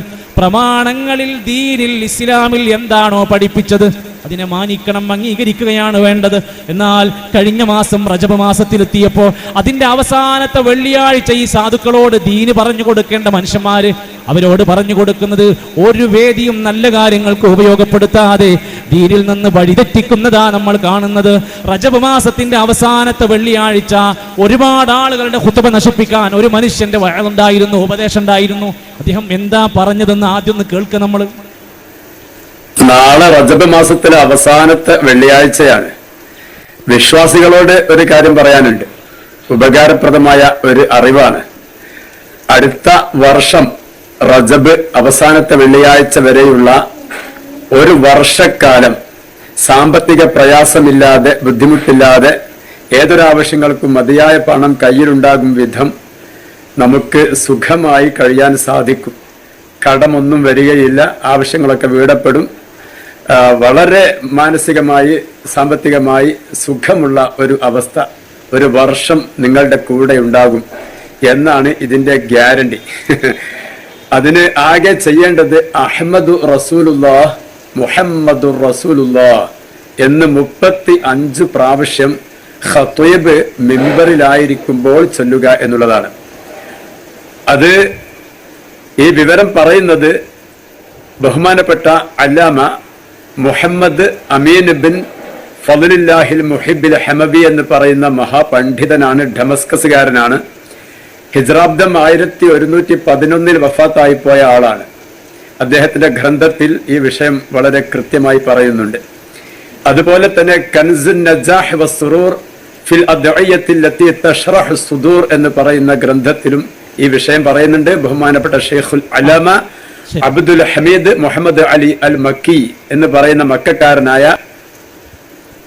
അദ്ദേഹം പറയാണ്, റജബിന്റെ അവസാനത്തെ വെള്ളിയാഴ്ച ഖത്തീബ് മിമ്പറിൽ കയറി നിൽക്കുന്ന സമയത്ത് അഹ്മദ് റസൂലുള്ളാഹ്, മുഹമ്മദ് റസൂലുള്ളാഹ് എന്ന് 35 തവണ പറഞ്ഞാൽ ഒരു കൊല്ലം കയ്യിൽ പൈസ ടമ്മാനടിച്ച് കളിക്കുക. പൈസ അല്ലാതെ ദാരിദ്ര്യം കൊണ്ട് ഒരാളും ബുദ്ധിമുട്ടൂല. ആകെ ഇത് മാത്രം ചിന്തിച്ച് നടന്നാൽ എങ്ങനെ ശരിയാവുക? അങ്ങനെ പറയണമെങ്കിൽ അത് 35 തവണ ഇങ്ങനെ പറയണമെങ്കിൽ നമ്മൾ ഏതെങ്കിലും ഒരു കിതാബിൽ നിന്ന് ഒരു വായിച്ചാൽ ഉദ്ധരിച്ചാൽ മതിയോ? ആ മനുഷ്യൻ എവിടുന്നാണ് ഇത് എടുത്തുദ്ധരിക്കുന്നത്? ഇതിനാദ്യം റജബ് മാസത്തിന്റെ അദബ് പഠിപ്പിച്ച നബിതങ്ങൾ എന്താ പഠിപ്പിച്ചിരിക്കുന്നത്? ഖുതുബന്റെ ഇടയിൽ സംസാരിക്കുന്ന ഒരു മനുഷ്യനോട് നീ മിണ്ടാതിരിക്ക്, അൻസിത് എന്ന് പറയാൻ പോലും പാടില്ല. എത്ര ഗൗരവ! ഖതീബിനല്ലാതെ മറ്റൊരാൾക്കും അവിടെ സംസാരിക്കാനുള്ള അധികാരമില്ല. എന്നാൽ അത്രയും മനുഷ്യരോട് ബറക്കത്ത് ലഭിക്കാനും സമ്പത്ത് കുമിഞ്ഞുകൂടാനും ദാരിദ്ര്യം വരാതിരിക്കാനും നിങ്ങൾ ഇന്നതൊക്കെ ചൊല്ലിയാൽ മതി എന്ന് ജനങ്ങളെ കൊണ്ട് ചൊല്ലിപ്പിക്കുന്ന, പാടിപ്പിക്കുന്ന, പറയിക്കുന്ന ആളുകൾ മതം എന്ന് പറഞ്ഞത് അള്ളാഹുവിന്റെ റസൂല് പൂർത്തിയാക്കി തന്നതാണ്. ഇപ്പൊ തുടങ്ങിയതല്ല. അൽയൗമ അക്മൽതു ലക്കും ദീനക്കും, നിങ്ങളുടെ മതം നിങ്ങൾക്കിതാ പൂർത്തിയാക്കി തന്നിരിക്കുന്നു. വഅത്മംതു അലൈക്കും നിഅമതി, ഈ അനുഗ്രഹീതമായ മതമിതാ നിങ്ങൾക്ക് അല്ലാഹു പൂർണ്ണമാക്കി തന്നിരിക്കുന്നു. വറദീതു ലക്കുമുൽ ഇസ്ലാമ ദീനാ, ഈ ഇസ്ലാമാകുന്ന ദീനിനെ നിങ്ങൾക്ക് തൃപ്തിപ്പെട്ടു തന്നിരിക്കുന്നു. അതിരിതില്ല. മദ്ഹബിന്റെ ഇമാമിയങ്ങൾക്കിത് പരിചയമല്ല. ഈ അടുത്ത കാലത്തൊന്നും നമ്മൾ കേട്ടിട്ട് പോലുമില്ല. ഈ കൊല്ലത്തിലാണ്, വഅദിലാണ് ഇത് വന്നത്. ഇനിയൊരു 10 കൊല്ലം കഴിഞ്ഞാൽ ഇത് തന്നെ അങ്ങ് ശീലമാകാൻ തുടങ്ങും. എന്തും പറയാവുന്ന അവസ്ഥ. നബിതങ്ങൾ എന്താ പഠിപ്പിച്ചത്? മന്നാമില അമലൻ, ആരെങ്കിലും ഒരു കാര്യം അങ്ങ് ചെയ്യാണ്, ലൈസ അലൈഹി അംറുനാ, നമ്മുടെ കൽപ്പനല്ല, ദീനിന്റെ കൽപ്പനകൾ വന്നിട്ടില്ല, ദീനിന്റെ തീരുമാനം വന്നിട്ടില്ല. അങ്ങനെ ഒരാൾ വല്ലതും ചെയ്തു കൂട്ടിയാൽ ഫഹുവ റദ്ദുൻ, അത് തള്ളേണ്ടതാണ്. മതത്തിൽ പുതുതായി അള്ളാഹു നൽകിയ ദീനിൽ നമ്മുടെ വകയായി ഒന്നും തുന്നിച്ചേർക്കാൻ പറ്റൂല. അതിനെയാണ് ബിദ്അത്ത് എന്ന് പറയാ. അതിനെക്കുറിച്ച് എന്താ നബിതങ്ങൾ 100 കണക്കിന് സംസാരത്തിന്റെ മുഖദ്ദിമയിൽ കുല്ലു ബിദ്അത്തിൻ ളലാല വകുല്ലു ളലാലത്തിൻ ഫിന്നാർ. ബിദ്അത്തുകൾ നാശാണ് ഉണ്ടാക്കുക, ലാഭമല്ല ഉണ്ടാക്കുക. നരകത്തിലേക്കുള്ള വഴി തുറക്കുന്നതാണത്, സൂക്ഷിക്കണം. ഹൗദുൽ കൗസറിന്റെ പാനീയം പോലും കുടിക്കാൻ സമ്മതിക്കാതെ സുഹ്കൻ സുഹ്കാ ലിമൻ ബദ്ദല ബഅദീ, ദൂരേക്ക് ഒഴിഞ്ഞു പോവുക. എന്റെ കാലശേഷം മതത്തിലില്ലാത്തത് ഇതിലേക്ക് തള്ളിക്കയറ്റിയ ആളുകളെ, ബിദ്അത്തുകാരെ അകറ്റി നിർത്തുകയാണ്. അതുകൊണ്ട് ഗൗരവത്തോടെ കാണുക. അവസാനിക്കുമ്പോ ആ വിഷയവുമായി ബന്ധപ്പെട്ട് ഇനി അതാ റജബ് മാസത്തിന്റെ പോരിശ പറയുന്ന പലതരത്തിലുമുള്ള കാര്യങ്ങളിൽ ഇസ്ലാം പഠിപ്പിച്ച പല നിലക്കുമുള്ള ഫളായിലുകളും ഉണ്ട്. എന്നാൽ ചിലരൊക്കെ അതങ്ങ് വെച്ച് തനിക്കിഷ്ടമുള്ള രൂപത്തിലേക്ക് കൊണ്ടുപോവുകയാണ്. കേരളക്കരയിൽ അറിയപ്പെടുന്ന പ്രഭാഷകന്മാരുടെ കൂട്ടത്തിൽ അറിയപ്പെടുന്ന നൗഷാദ് മാക്കവി പോലും ഈ വിഷയത്തിൽ പറഞ്ഞൊരു വാക്കുണ്ട്, അതൊന്ന് ശ്രദ്ധിച്ചു നോക്കൂ. റജബ് മാസത്തിന്റെ ഒന്നാമത്തെ വെള്ളിയാഴ്ചയിൽ മരണപ്പെട്ടു പോയവർ മുഴുവനും അവരുടെ സ്വന്തം വീടിന്റെ യഖിഫൂന അലാ ബാബി ബുയൂത്തിഹിം, അവരുടെ വീടിന്റെ വാതിൽ വന്നിരുന്ന് പൊട്ടിക്കരയുമെന്ന്. ഇൻഷാ അല്ലാഹ് ഈ റജബ് മാസത്തിന്റെ ഒന്നാമത്തെ വെള്ളിയാഴ്ച 19-ാം തീയതി, അന്ന് ഞാൻ നാട്ടിലായിരിക്കും. 18-ാം തീയതി പ്രഭാഷണം നാട്ടിലാണ്, 19-ാം തീയതി നാട്ടിലാണ്. അപ്പൊ 18-ാം തീയതി സുന്നത്ത് നോമ്പ് പിടിച്ച് രാത്രിയിൽ ദുആ ചെയ്ത് 19-ാം തീയതി എന്റെ പൊന്നുമോൻ മുസ്താഖ് അഹമ്മദിന് വേണ്ടി കാത്തിരിക്കുന്ന ദിവസമാണ്. മരണപ്പെട്ടു പോയവർ അവരുടെ വീടിന്റെ വാതിൽ വന്നിരുന്നുകൊണ്ട് എന്തെങ്കിലും നിങ്ങൾ തരുമോ എന്ന് പ്രതീക്ഷിക്കുന്ന ദിവസമാണ് റജബിന്റെ ഒന്നാമത്തെ വെള്ളിയാഴ്ച ദിവസം. 8 സമയങ്ങളിൽ അവർ വരും. അതിലേറ്റവും ഇങ്ങനെ മനുഷ്യന്മാരോട് പറയണമെങ്കിൽ നമുക്ക് എന്തെങ്കിലും ഒരു പ്രമാണ രേഖ വേണം. കാരണം ഇതൊരു വിശ്വാസ കാര്യമാണ്. റജബിന്റെ ഒന്നാമത്തെ വെള്ളിയാഴ്ച നമ്മുടെ നാട്ടിലെ മരണപ്പെട്ടവർ അള്ളാഹു അവർക്കെല്ലാം മഗ്ഫിറത്തും മർഹമത്തും നൽകുമാറാകട്ടെ. അള്ളാഹു നമുക്കെല്ലാം ആഫിയത്തുള്ള ദീർഘായുസ് പ്രദാനം ചെയ്യുമാറാകട്ടെ. പ്രിയപ്പെട്ടവരെ, നമ്മുടെ ജീവിതത്തിലെ ആ മരണമാകുന്ന യഥാർത്ഥ ജീവിതത്തിന്റെ ഒരു തുടക്കം കുറിക്കുന്ന ഒരു ബർസഖിന്റെ ലോകത്തേക്ക് മാറ്റപ്പെടുമ്പോൾ നമ്മൾ പറയുന്ന കാര്യങ്ങൾ ശരിയാവണ്ണം ആലോചിക്കണം. മരിച്ചവർ എല്ലാം റജബിന്റെ ഒന്നാമത്തെ വെള്ളിയാഴ്ച അവരുടെ വീടിന്റെ വാതിൽക്കൽ വന്നു നിൽക്കും. എനിക്ക് വല്ലതും തരണേ, എന്നെ വല്ലതും അനുഗ്രഹിക്കണേ, എനിക്ക് എന്തെങ്കിലുമൊക്കെ തരണേ എന്ന് അവർ ചോദിച്ചു വരുന്ന ദിവസമാണ്. അതുകൊണ്ടാണ് പല വീടുകളിലും ആ ദിവസത്തിൽ അവർക്ക് ഇഷ്ടപ്പെട്ട ചീരണി ഉണ്ടാക്കും, അവർക്ക് ഇഷ്ടപ്പെട്ട ഭക്ഷണം ഉണ്ടാക്കും. ഇതൊക്കെ ചെയ്യുന്നത് പഠിപ്പിക്കുമ്പോൾ നമ്മൾ ആലോചിക്കണം, ആര് പറഞ്ഞു? പറയണമെങ്കിൽ ഇത് പറയാൻ അധികാരമാർക്കാ? വഹി കിട്ടണം. വമാ യൻതിഖു അനിൽ ഹവാ ഇൻ ഹുവ ഇല്ലാ വഹ്യു യൂഹാ. നബി സല്ലല്ലാഹു അലൈഹി വസല്ലമക്ക് പറയാൻ അധികാരം കൊടുത്തു, വഹി കൊടുത്തു. നബിക്കത് പറയാം. നബിന്റെ ഖൗല് 23 കൊല്ലം നബിയായി ജീവിച്ചു. അവിടെ കാണാൻ സാധിക്കുമോ? സ്വഹാബത്ത് ജീവിച്ചു, ബദരീങ്ങൾ ഉഹുദീങ്ങൾ ജീവിച്ചു. അവരുടെ ചരിത്രത്തിൽ നമുക്കതുണ്ടോ? ഇല്ലാത്തത് ദീനിന്റെ പേര് പറഞ്ഞ് വിശ്വാസികളോട് പറയുമ്പോൾ അത് അപകടമുണ്ടാക്കും. എന്തേ കാരണം? നബി തങ്ങൾ പറഞ്ഞത് മൻ കദിബ അലയ്യ മുതഅമ്മിദൻ, ആരെങ്കിലും മനഃപൂർവ്വം എന്റെ പേരിൽ കളവ് പറഞ്ഞുണ്ടാക്കിയാൽ ഫല്യതബവ്വ മഖഅദഹു ഫിന്നാർ, നരകത്തിൽ അവർ സങ്കേതം, ഒരു താവളം ഉറപ്പിക്കട്ടെ. നല്ല കാര്യമൊന്നല്ല. ദീനിന്റെ പേര് പറഞ്ഞ് എന്തെങ്കിലും കളവ് പറയാ, ഇല്ലാത്തത് പഠിപ്പിക്കുക, ഇല്ലാത്തത് ജനങ്ങൾക്കിടയിൽ പ്രചരിപ്പിക്കുക, വലിയ അപകടമാണ്. വമൻ അദ്ലമു മിമ്മൻ ഇഫ്തറാ അലല്ലാഹി കദിബാ, അല്ലാഹുവിന്റെ പേരിൽ കളവ് പറയുന്നതിനേക്കാൾ വലിയ അക്രമം ഏതുണ്ട്? ഇല്ല. ദീനിലേക്ക് പുതിയത് ചേർക്കുക. ഇതിന് ബാക്കിയുള്ളവരൊക്കെ പുത്തൻവാദികളാന്ന് പറയാ. തന്നിഷ്ടപ്രകാരം തനിക്ക് തോന്നുന്നതൊക്കെ മതത്തിന്റെ പേരിൽ പാവപ്പെട്ട മനുഷ്യർ, ഇവരൊക്കെ ആലിമീങ്ങളല്ലേ, ഇവരൊക്കെ നല്ലവരല്ലേ, ഇവരൊക്കെ ഇൽമുള്ളവരല്ലേ, ബിരുദങ്ങളുള്ളവരല്ലേ, പറയുന്നത് ദീനായിരിക്കുമെന്ന് തെറ്റിദ്ധരിക്കുകയും ചെയ്യുന്നു. അവിടെ നിന്നാണ് പ്രശ്നം. നോമ്പ് വരെ നോക്കുങ്ങൾ. സാധാരണഗതിയിൽ ഈ പുൽപ്പറ്റ അങ്ങാടിയിൽ നിന്ന് വിസ്ഡം ഇസ്ലാമിക് ഓർഗനൈസേഷന്റെ പണ്ഡിതന്മാർ സംസാരിക്കുമ്പോൾ, സാധാരണക്കാർ സംസാരിക്കുമ്പോൾ നമ്മുടെ കരങ്ങളിൽ ഉണ്ടാകുന്ന പ്രധാനപ്പെട്ടത് രേഖയാണ്, തെളിവാണ്. ഒരു നോമ്പ് ഈ നാട്ടിലെ ആളുകൾ ഇത്രാം തീയതി നോൽക്കണമെന്ന് പറയാൻ നമുക്കധികാരമില്ല. ഒരു നോമ്പ് ഇന്ന പോരിശയുണ്ട് എന്ന് നമ്മുടെ വകയായി നമുക്ക് പറയാൻ പറ്റൂല. എന്നാൽ റജബ് മാസവും ഷഅബാൻ മാസവും ഒക്കെ നമ്മുടെ ഇടയിലേക്ക് വരുമ്പോൾ നമ്മുടെ നാട്ടുകാർക്ക് തീരെ പരിചയമില്ലാത്ത ഒന്നുണ്ട്. എല്ലാ മാസങ്ങളിലും തിങ്കളാഴ്ചയും വ്യാഴാഴ്ചയും സുന്നത്ത് നോമ്പുണ്ട്. ആരും അറിഞ്ഞിട്ടുണ്ടാവില്ല, അത്ര ശ്രദ്ധിക്കൂല. എല്ലാ മാസവും 13, 14, 15 ഷഅബാനിലുണ്ട്, റജബിലുണ്ട്, എല്ലാ മാസവും ഉണ്ട്. ആരെങ്കിലും വല്ലാതെ പോരിശ പറയോ? ഇല്ല. റജബ് മാസം 27-ന് മാത്രം ഒരു നോമ്പ് നമ്മുടെ നാട്ടിലുണ്ട്. ആരാ പഠിപ്പിച്ചത്? മിഅ്റാജ് നോമ്പ് എന്നാ പഠിപ്പിച്ചിരിക്കുന്നത്. മിഅ്റാജിന്റെ നോമ്പ് പഠിപ്പിക്കുമ്പോൾ നമ്മൾ ആദ്യം ആലോചിക്കണം, അതാരാ പോയത്? നബി സല്ലല്ലാഹു അലൈഹി വസല്ലം. എങ്കിൽ നബി തങ്ങൾ മിഅ്റാജ് പോയിട്ട് 13 കൊല്ലം പിന്നെ ജീവിച്ചു. ആ 13 കൊല്ലം മിഅ്റാജ് നോമ്പ് എടുത്തോ? നമുക്ക് ധൈര്യസമേതം എടുക്കാം. പോട്ടെ, സ്വഹാബിമാര് 40-ലേറെ കൊല്ലം ഖലീഫമാരായി സ്വഹാബിമാരുണ്ടായിരുന്നല്ലോ, അവർക്ക് പരിചയം ഉണ്ടായിരുന്നോ? ഇല്ല. ഇന്ന് കേരളത്തിലെ അറിയപ്പെടുന്ന കേരള യാത്ര നടത്തിയ 2 സംഘം ആൾക്കാരുണ്ടല്ലോ, അവരുടെ മദ്രസയിലെ പുസ്തകത്തിൽ മിഅ്റാജ് നോമ്പിനെ കുറിച്ച് ഒരക്ഷരം പഠിപ്പിക്കണില്ല. അത്രക്ക് വലിയ പോരിഷ് ഉണ്ടായിരുന്നെങ്കിൽ ആ പുസ്തകത്തിനുള്ളിൽ വരൂലായിരുന്നു.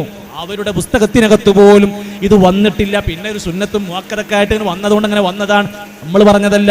ഉസ്താദ്മാര് പറയണമെന്ന് ശ്രദ്ധിച്ചു നോക്ക്. നമ്മുടെ സംഘടന എന്നാലോ ദീനീയായ കാര്യങ്ങൾ വിട്ടുവീഴ്ചയില്ല. ഈ കേരള യാത്ര സമാപിക്കേണ്ടത് 17-ാം തീയതിയാണ്. 17-ാം തീയതി അന്ന് മെഹ്റാജിന്റെ നോൻപാകും എന്ന് നമ്മൾ കരുതിയിട്ടില്ല. കാരണം മാസം ഇപ്പുറത്താകാൻ സാധ്യത വിചാരിച്ചു. പക്ഷേ നമ്മൾ 17 നിശ്ചയിച്ചു, അതിപ്പോ നോൻപായി. ഇപ്പൊ എന്താ, ഒരു കേവലം ഒരു സുന്നത്ത്. നമ്മളെ മദ്രസ പാഠപുസ്തകത്തിൽ പോലും ഈ നോമ്പിനെ പറ്റി നമ്മൾ പഠിപ്പിക്കുന്നില്ല. കാരണം എന്താ, അത് മുഅക്കദല്ലാത്തതുകൊണ്ട് കുട്ടികളെ നിർബന്ധിപ്പിക്കേണ്ടാവുന്ന നിലയ്ക്ക്. ഇപ്പൊ എന്താ, ഒരു കേവലം ഒരു സുന്നത്ത്. നമ്മളെ മദ്രസ പാഠപുസ്തകത്തിൽ പോലും ഈ നോമ്പിനെ പറ്റി നമ്മൾ പഠിപ്പിക്കുന്നില്ല. എത്ര നോമ്പുകളെ പറ്റിയിട്ട് നമുക്കറിയാം. എന്നാൽ ഇത്ര വലിയ കാര്യമായിരുന്നുവെങ്കിൽ മദ്രസയിലെ പുസ്തകത്തിൽ പോലും അത് നമ്മൾ പഠിപ്പിക്കണില്ല എന്ന് നമ്മൾ തന്നെ പറയണത്. ഇനി ശഅബാൻ 15 വരും, 13ഉം 14ഉം 15-ന് നോമ്പുണ്ട് പ്രിയപ്പെട്ടവരെ. 15-ന് മാത്രമായി ഒരു ബറാഅത്തിനാവും നോമ്പും നമ്മൾ പഠിപ്പിക്കപ്പെടണമെങ്കിൽ ഹദീസിന്റെ സ്വഹീഹായ തെളിവുകൾ നമ്മുടെ മുമ്പിൽ വേണം. നോമ്പ് ആരും എതിരല്ല. എത്ര നോമ്പ് ശഅബാനിൽ അധികരിച്ചെടുക്കേണ്ട ഇബാദത്താണ് നോമ്പെടുക്കുക. റമദാനിന്റെ മുന്നൊരുക്കമായി നമ്മളൊന്ന് സജ്ജരാവുക. ഷഹ്റുൽ ഖിറാഅത്ത് തുടങ്ങേണ്ട മാസമാണ്. റജബ് മാസം മനുഷ്യരെ നമ്മൾ അമൽ കൊണ്ട് കൃഷി ഇറക്കേണ്ട മാസമാണ്. ശഅബാൻ മാസം വെള്ളം നനച്ചു കൊടുക്കേണ്ട മാസമാണ്. റമദാൻ മാസം നമുക്ക് അവിടുന്ന് വിളവെടുക്കാനുള്ള മാസമാണ്. അത്രയേറെ ഇബാദത്തിൽ സജ്ജരാകേണ്ടവരാണ്. ഒരു നോമ്പ് നോറ്റാൽ മൻ സ്വാമ യൗമൻ ഫീ സബീലില്ലാഹ്, ഒരു നോമ്പ് ഒരു വിശ്വാസി അള്ളാന്റെ മാർഗത്തിൽ നോറ്റാൽ ബഅദല്ലാഹു ലഹു വജ്ഹഹു അനിന്നാരി 70 ഖരീഫാ, 70 വർഷക്കാലം ദൂരത്തേക്ക് അവനെ മാറ്റി നിർത്തുന്നതാണ് നരകത്തുനിന്ന്.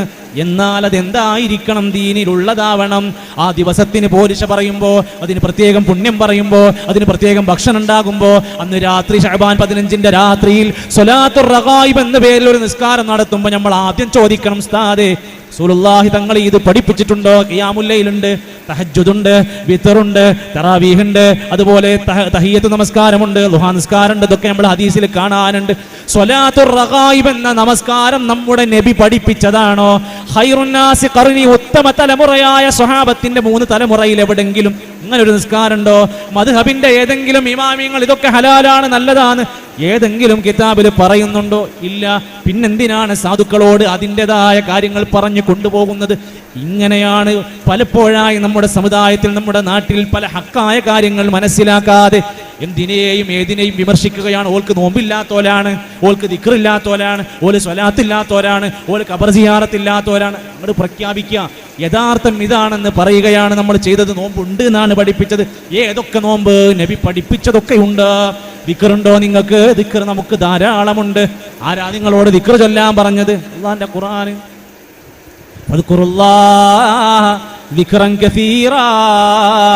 നിങ്ങൾ അല്ലാഹുവിനെ ധാരാളമായി സ്മരിക്കണേ. ഫദ്കുറൂനി അദ്കുറുക്കും, നിങ്ങൾ എന്നെ ഓർത്താൽ ഞാൻ നിങ്ങളെ ഓർക്കും. അള്ളാന്റെ ഖുർആൻ പറയാണ്, നമ്മൾ നല്ല ദിക്റുള്ളവരാവണം, അള്ളാഹിനെ സ്മരിക്കുന്നവരാവണം. അലാ ബിദിക്രില്ലാഹി തത്മഇന്നുൽ ഖുലൂബ്, ഖൽബിന് സമാധാനം കിട്ടണോ? ദിക്ർ കൊണ്ടാണ് അത് പറ്റുക. ഏത് ദിക്ർ? നബി പഠിപ്പിച്ചതിലേക്ക് വരിക. സുബ്ഹാനല്ലാഹ്, അൽഹംദുലില്ലാഹ്, അല്ലാഹു അക്ബർ, ലാ ഇലാഹ ഇല്ലല്ലാഹ്, ലാ ഹൗല വലാ ഖുവത ഇല്ലാ ബില്ലാഹ്, ലാ ഇലാഹ ഇല്ലല്ലാഹ് വഹ്ദഹു ലാ ശരീക ലഹു. എത്രയുണ്ട് നമുക്ക് ചൊല്ലാൻ. അതൊന്നും വലിയ പോരിശയായി പഠിപ്പിക്കൂല. ഇല്ലാത്തത്, ദീനിലില്ലാത്തത് ജനങ്ങളെ കൊണ്ട് നിർബന്ധിച്ച് ചൊയ്യിപ്പിക്കുന്നതോ നബിയോ സ്വഹാബത്തോ ഇസ്ലാമിക ലോകത്തെ പണ്ഡിതന്മാരോ ഒരിക്കലും പറയാത്തതാ പഠിപ്പിക്കാം. നബി തങ്ങൾ എത്ര പറഞ്ഞു, ലാ യസാലു ലിസാനുക റത്ബൻ മിൻ ദിക്രില്ലാ, നിങ്ങളുടെ നാവ് അല്ലാഹനെ സ്മരിച്ച് നനവുള്ളതായി മാറട്ടെ. എന്നാൽ നമ്മുടെ നാട്ടിൽ ആ ദിക്റൊക്കെ മാറ്റി വെക്കും. നമ്മുടെ നാട്ടിൽ ദിക്റാവണമെങ്കിൽ ഹദ്ദാദ് റാത്തീബ് ചൊല്ലണം, മങ്കൂസ് മൗലൂദ് ഓതണം, അല്ലെങ്കിൽ ഓല് പറയണ ഏതെങ്കിലും ഓതണം, അതൊക്കെ ഉള്ളവനക്കേ ദിക്റുള്ളൂ, അല്ലെങ്കിൽ ആരെങ്കിലും മരിക്കണം, അല്ലെങ്കിൽ ആരെങ്കിലും ജനിക്കണം, അങ്ങനെ തീരുമാനം ഉണ്ടാക്കും. ഇസ്ലാമിലെ ദിക്ർ എന്ന് പറഞ്ഞാൽ എല്ലാ സമയത്തും ഒരു വിശ്വാസി കൊണ്ട് നടക്കേണ്ടതാണ്. അത് നബി പഠിപ്പിച്ച എണ്ണമുണ്ടെങ്കിൽ എണ്ണം പാലിക്കണം, സമയം പറഞ്ഞതുണ്ടെങ്കിൽ സമയം പാലിക്കണം. എണ്ണവും സമയവും പറയാത്തതാണോ ഇഷ്ടത്തിനനുസരിച്ച് സൗകര്യം പോലെ ചെല്ലാൻ പറ്റും. പണം ചെലവില്ല, ദിക്ർ പെട്ടി ആവശ്യമില്ല, ദിക്ർ മജ്ലിസ് ഉണ്ടാക്കേണ്ട ആവശ്യമില്ല, ദിക്റിന്റെ പേരും പറഞ്ഞ് ഗൂഗിൾ പേ നമ്പർ കൊടുക്കേണ്ട ആവശ്യമില്ല, ദിക്ർ ചൊല്ലിയതിന്റെ കണക്ക് ഏതെങ്കിലും മഹല്ലിലെ ഖതീബിന് അയച്ചു കൊടുക്കേണ്ട ആവശ്യമില്ല, ദിക്ർ ചൊല്ലാനൊരു ഗ്രൂപ്പ് ഉണ്ടാക്കേണ്ട ആവശ്യമില്ല. അത് അള്ളാഹുവും നമ്മളും തമ്മിലാണ്. സഖീലതാനി ഫിൽ മീസാൻ, തുലാസിൽ കനം കൂടുന്ന കാര്യമാണ് ദിക്ർ എന്ന് പറഞ്ഞാൽ. എന്നാൽ ഈ സാധുക്കളെ കൊണ്ട് ദിക്ർ എന്ന് പറഞ്ഞിട്ട് ചൊല്ലിപ്പിക്കുന്നത് വമ്പം പൊട്ടത്തരങ്ങളാണ്. ഞാൻ പറഞ്ഞുതരാം, ഇങ്ങോട്ട് കേട്ട് ചിരിക്കരുത്, ഇത് ദിക്റാണെന്ന് ചോദിക്കരുത്. ഈ നാട്ടിലെ നല്ല മികച്ച പ്രഭാഷകന്മാരായി അറിയപ്പെടുന്ന പണ്ഡിതന്മാരെന്ന് വിളിക്കുന്നവർ, യൂട്യൂബിലും അറിയപ്പെടുന്നവരായ ഓൺലൈൻ സോഷ്യൽ മീഡിയകളിലൊക്കെ അറിയപ്പെടുന്ന ആൾക്കാർ, അവർ സമൂഹത്തിനോട് ദിക്ർ ചൊല്ലാൻ പറയാണ്. ഏതാ ദിക്ർ? കേൾക്കണം നിങ്ങൾ. റിസാലത്തുൽ ഖുശൈരിയ പോലെയുള്ള കിതാബുകളിൽ കാണാം, ഒരു ശൈഖിന് സമീപത്തേക്ക് ഒരാൾ മുരീദാകാൻ വേണ്ടി ദിക്ർ ചോദിച്ച് കടന്നു വന്നൊരു സംഭവം പറയുന്നുണ്ട്. ആ ശൈഖിന്റെ അടുത്തേക്ക് ചെന്നു, എനിക്ക് നിങ്ങളെ എന്റെ നിങ്ങളെ ത്വരീഖത്തിലേക്ക് എന്നൊന്ന് കയറ്റണം, എനിക്ക് ദിക്ർ നൽകണം എന്ന് പറഞ്ഞുകൊണ്ട് ഈ ശൈഖിന്റെ സമീപത്തേക്ക് ചെല്ലുന്നു. സമീപത്തെത്തിയപ്പോ ശൈഖ് പറഞ്ഞു, ഓക്കെ, നമ്മുടെ സരണിയിലേക്ക് നിങ്ങളെ ചേർക്കാൻ തയ്യാറാണ്, പക്ഷേ അതിനൊരു കടമ്പയുണ്ട്. എന്താണ് ആ കടമ്പ? മോനെ, നീ പോവണം, പോയിട്ട് ഒരു വർഷം മുഴുവൻ നീ ഒരു ദിക്ർ പതിവാക്കേണ്ടതുണ്ട്. ഏതാണ് ആ ദിക്ർ എന്നറിയോ? അനജാമൂസ്. പച്ച മലയാളത്തിൽ പറയുമ്പോ ഞാനൊരു പോത്താണ്. മോനെ, നിന്റെ ഭക്ഷണ സമയം കഴിച്ച് നിർബന്ധമായ ആരാധനകളുടെ സമയം കഴിച്ചാൽ നീ ചൊല്ലേണ്ട ദിക്ർ അനജാമൂസുൻ, ഞാനൊരു പോത്താണ് എന്ന ദിക്റാണ്. ഇതിങ്ങനെ കണ്ടിന്യൂ ആയിട്ട് ചെല്ലാൻ പറഞ്ഞു. ചുരുക്കി പറയാ, ഒരു കൊല്ലം കഴിഞ്ഞു, ഇയാള് വീണ്ടും ദർബാറിലേക്ക് വന്നു, വാതിലിനപ്പുറം നിൽക്കുന്നു. ശൈഖ് പറഞ്ഞു, യാ അല്ലാഹ് തആൽ, കടന്നു വരൂ മോനെ എന്ന് വിളിച്ചപ്പോൾ ഈ ദിക്ർ ചോദിച്ചു വന്ന വ്യക്തി വളരെ സിമ്പിളായി കടന്ന് കയറി വരുന്നു. ശൈഖ് പറഞ്ഞു, ആയിട്ടില്ല, ട്രീറ്റ്മെന്റ് റെഡി ആയിട്ടില്ല, ലയനം പൂർത്തിയായിട്ടില്ല, അതുകൊണ്ട് മോനെ നീ തിരിച്ചു പോകണം. 2 വർഷം കൂടി പോയിട്ട് അനജാമോസ് ഈ ദിക്ർ അങ്ങനെ തുടരട്ടെ. അപ്പൊ നമ്മൾ വിചാരിക്കും, എന്തിനാ ഇങ്ങനെ ഒരു ദിക്ർ? അത് മഹാന്മാരെന്ത് പറഞ്ഞോ അതാണ് അവന്റെ ദിക്ർ, പോട്ടെ. 2 വർഷം കൂടി തിരിച്ചു ചെന്നു, 2 വർഷം കൂടി പറഞ്ഞു അനജാമൂസ് ഈ ദിക്ർ തന്നെ തുടർന്നു. ടോട്ടലി 3 വർഷം കഴിഞ്ഞു. ശരി, 3 കൊല്ലം ഒരാളെ കൊണ്ട് ദിക്ർ ചൊല്ലിപ്പിച്ചു. ഞാൻ പോത്താണ്, ചൊല്ലിക്കണോനാണോ ചെല്ലണോനാന്നുള്ളത് വേറെ തീരുമാനം. ഞാൻ കഴുതയാണെന്ന് പറയല ഏറ്റവും നല്ലത്. അത്രക്ക് ബുദ്ധിയില്ലായ്മ ഉണ്ടെങ്കിൽ അത് ചെയ്യിപ്പിക്കാം. ഒരു മനുഷ്യനെ ഈ ത്വരീഖത്തിലേക്ക് മെമ്പർഷിപ്പ് എടുക്കണമെങ്കിൽ ഞാൻ പോത്താണെന്ന് 3 കൊല്ലം ഈ ദിക്ർ ചൊല്ലി നടക്കണമെന്ന്. ഇത് എതിർത്തപ്പോഴാണ് നമ്മളെ പറ്റി പറഞ്ഞത്, നിങ്ങൾക്ക് ദിക്റില്ല, ഞങ്ങൾക്ക് ദിക്റില്ല. ഈ കോലത്തിലുള്ള ആഭാസങ്ങൾ ഞങ്ങൾ ചെയ്യൂല. നിങ്ങൾ എന്ത് ഊര് വിലക്കിയാലും നാട് വിലക്കിയാലും കല്ലെടുത്ത് എറിഞ്ഞാട്ടിയാലും കുപ്പിക്കുള്ള കൊണ്ട് കുത്തി കളിച്ചാലും ഞമ്മക്ക് ഇത് പറ്റൂല. ഇത് ദീനില്ല. ഞാൻ പോത്താണ് 3 കൊല്ലം. ഇതാണ് ത്വരീഖത്തുകാർ നാട്ടിൽ പഠിപ്പിച്ചത്. എല്ലാ പിഴച്ച ത്വരീഖത്തും ദീനെന്ന് പിഴച്ചു മാറുന്ന പല രൂപത്തിലേക്ക് കടന്നു വന്ന് നാശം വിതച്ചതിന്റെ ഒരു ഉദാഹരണം മാത്രമാണിത്. കാസിമിയെ പോലെ തീജാനി ത്വരീഖത്തുകാരന്റെ ദിക്റെന്താ? കുട്ടിയും അതുപോലെ തന്നെ തവളയും ഹാദിർ. പല ദിക്റാണ്, കുട്ടിയും തവളയും ഹാദിർ. അങ്ങനെ കുറെ കാലം അങ്ങനെ പോവുകയാണ്. വേറെ ചില ത്വരീഖത്തിന്റെ അവരുടെ ദിക്റെന്താണ്? ലാ കണ്ണ ഇല്ലല്ലാ, ലാ നാക ഇല്ലല്ലാ, ലാ മൂക ഇല്ലല്ലാ, ലാ കണ്ണ ഇല്ലല്ലാ. ഇതൊക്കെ എഴുതി വെച്ചിട്ടില്ലേ? ഇതൊക്കെ ഇന്ന് വായിച്ചു നോക്കി. ഇതൊക്കെയാണോ ഇസ്ലാമിൽ പഠിപ്പിച്ച ദിക്ർ? ഇതിനാണോ ദിക്ർ പഠിപ്പിച്ചിരിക്കുന്നത്? എത്ര മഹത്തരമായി പോരിശയോടെയാണ് നമ്മളോട് അത് ചൊല്ലാൻ വേണ്ടി പറഞ്ഞിരിക്കുന്നത്. എങ്കിൽ അതിനെയെല്ലാം കുളമാക്കുന്ന രൂപത്തിൽ ദീനിലില്ലാത്തതിനെ കെട്ടിച്ചമച്ച് കൊണ്ടുവന്നുകൊണ്ട് ഈ മാന്യന്മാരായ മനുഷ്യർ അയാളുടെ അധ്വാനം, സമയം ഇത്തരത്തിലുള്ള വ്യാജ ദിക്റുകളിലേക്ക് കൊണ്ടു തള്ളുകയാണ്. അവസാനിക്കുന്നില്ല. ചിലയിടത്ത് ദിക്ർ ചൊല്ലണമെങ്കിൽ കത്തി വേണം എന്നാലേ ദിക്ർ കണക്കുള്ളൂ. ചിലയിടത്ത് ചോര ഒഴുകണം. അതൊക്കെ ഉണ്ടെങ്കിലേ ചിലയിടത്ത് ദിക്ർ നടക്കണുള്ളൂ. അതിനേതാ? അതിന് റിഫായി റാത്തീബ്, റിഫായി ഷെയ്ഖ് വരണമെങ്കിൽ, ദിക്റിന് ആവേശം കയറണമെങ്കിൽ കത്തിയെടുത്ത് കുത്തിയിട്ട് രക്തം ഇങ്ങനെ പുറന്തള്ളി വരണം. ആ ദിക്റിന്റെ കോലൊന്നു കണ്ടോക്ക്. ഇത് കണ്ടാ മനസ്സിലാകും നമ്മുടെ നാട്ടിൽ ഇസ്ലാമിന് എന്താ പറ്റിയത്, ആരാ പിഴപ്പിച്ചത്, ആരാണ് ഇവിടെ നാശം വിതക്കുന്നത്. ഈ സമൂഹത്തിൽ ഇത്രയേറെ മതത്തിനെ നശിപ്പിച്ചവരുടെ യഥാർത്ഥ തലം ഏതാണെന്ന് ഈ റാത്തീബ് കണ്ടാൽ, ഈ ദിക്ർ കണ്ടാൽ നിങ്ങൾക്ക് മനസ്സിലാകുന്നു. കണ്ടു നോക്ക് നിങ്ങൾ.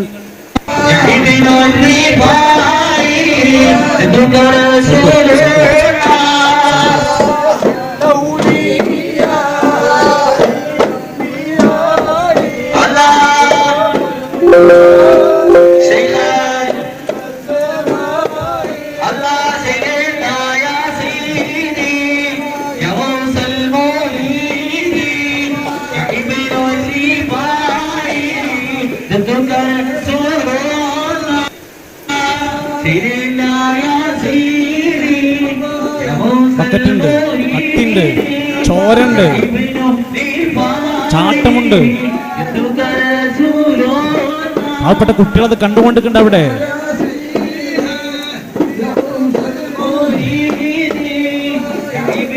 ഏതെങ്കിലും അന്യ സംസ്ഥാനക്കാരല്ല, മലയാളികളാണ് ചെയ്തത്. മതി, അല്ലാതെ കാണിക്കാൻ പറ്റിയ സാധനമല്ല. ഇവിടെ നാട്ടുകാരും സ്ത്രീകളൊക്കെ ഉള്ളൊരു സദസ്സാണ്. ചോരയൊഴുക്കി ശരീരത്തിലൂടെ കത്തി കൊണ്ട് വരഞ്ഞിട്ട് ഇടക്കിടക്ക് റസൂലുള്ളാഹിന്നൊക്കെ വിളിക്കുന്നുണ്ട്.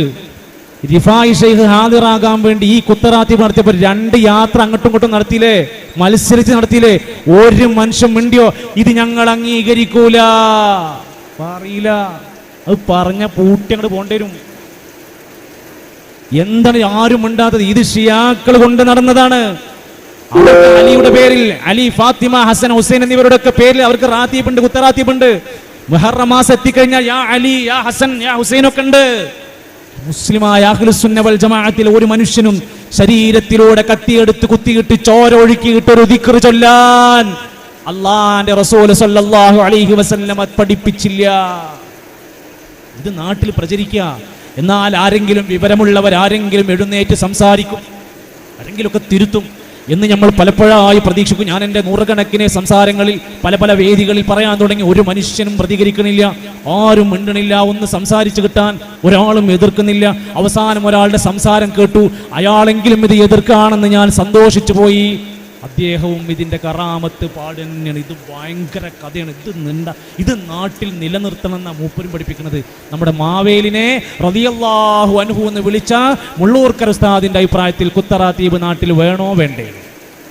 നമ്മളെ കുത്തറാത്തീബിന്റെ ഉസ്താദ് മുത്തുസ്താദ് 40 കൊല്ലത്തിലധികം ഞാൻ പയക്കുള്ള ആളാണ് ഈ മുത്തുസ്താദ്. അന്നും കുത്തു തന്നെയാണ്, കുത്തുവാണ്.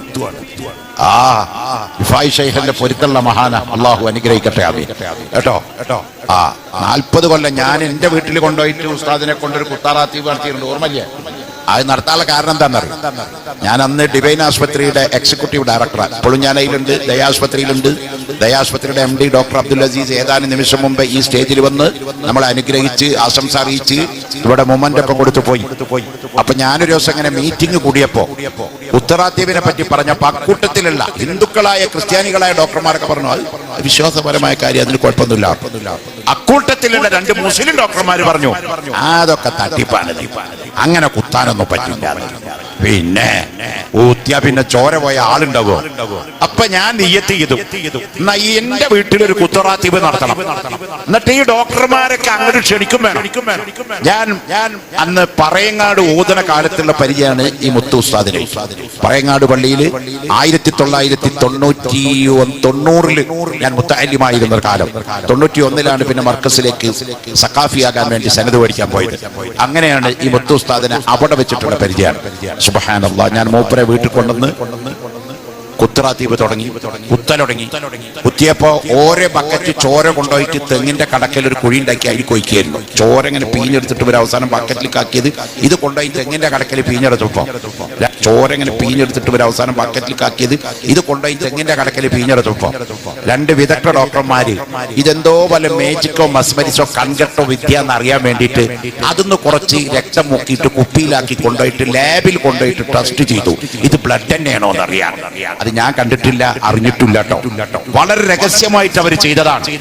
എന്നിട്ട് 2 ദിവസം കഴിഞ്ഞപ്പോ ഇവരെ എന്നെ വിളിച്ചിട്ട് പറഞ്ഞു, മിസ്റ്റർ സഖാഫി സമ്മതിച്ചുട്ടോ, 3-4 ബക്കറ്റ് ചോരയാണ് അവിടെ കൊണ്ടുപോയി വെച്ചു. ഞങ്ങൾ വിചാരിച്ചു വല്ല കളറ് കലക്കിയിട്ട് പറ്റിക്കാൻ വേണ്ടി ചെയ്യുന്ന പരിപാടി പോലെ മസ്മരിസം ജാലം. ഞങ്ങൾ അതിന് കുറച്ച് സാമ്പിൾ എടുത്ത് വലിയ ബ്ലഡ് പരിശോധിക്കുന്ന തൃശ്ശൂരിലെ ഏറ്റവും വലിയ ക്ലിനിക്ക് ഏതാ? പോളി ക്ലിനിക്കാണ്.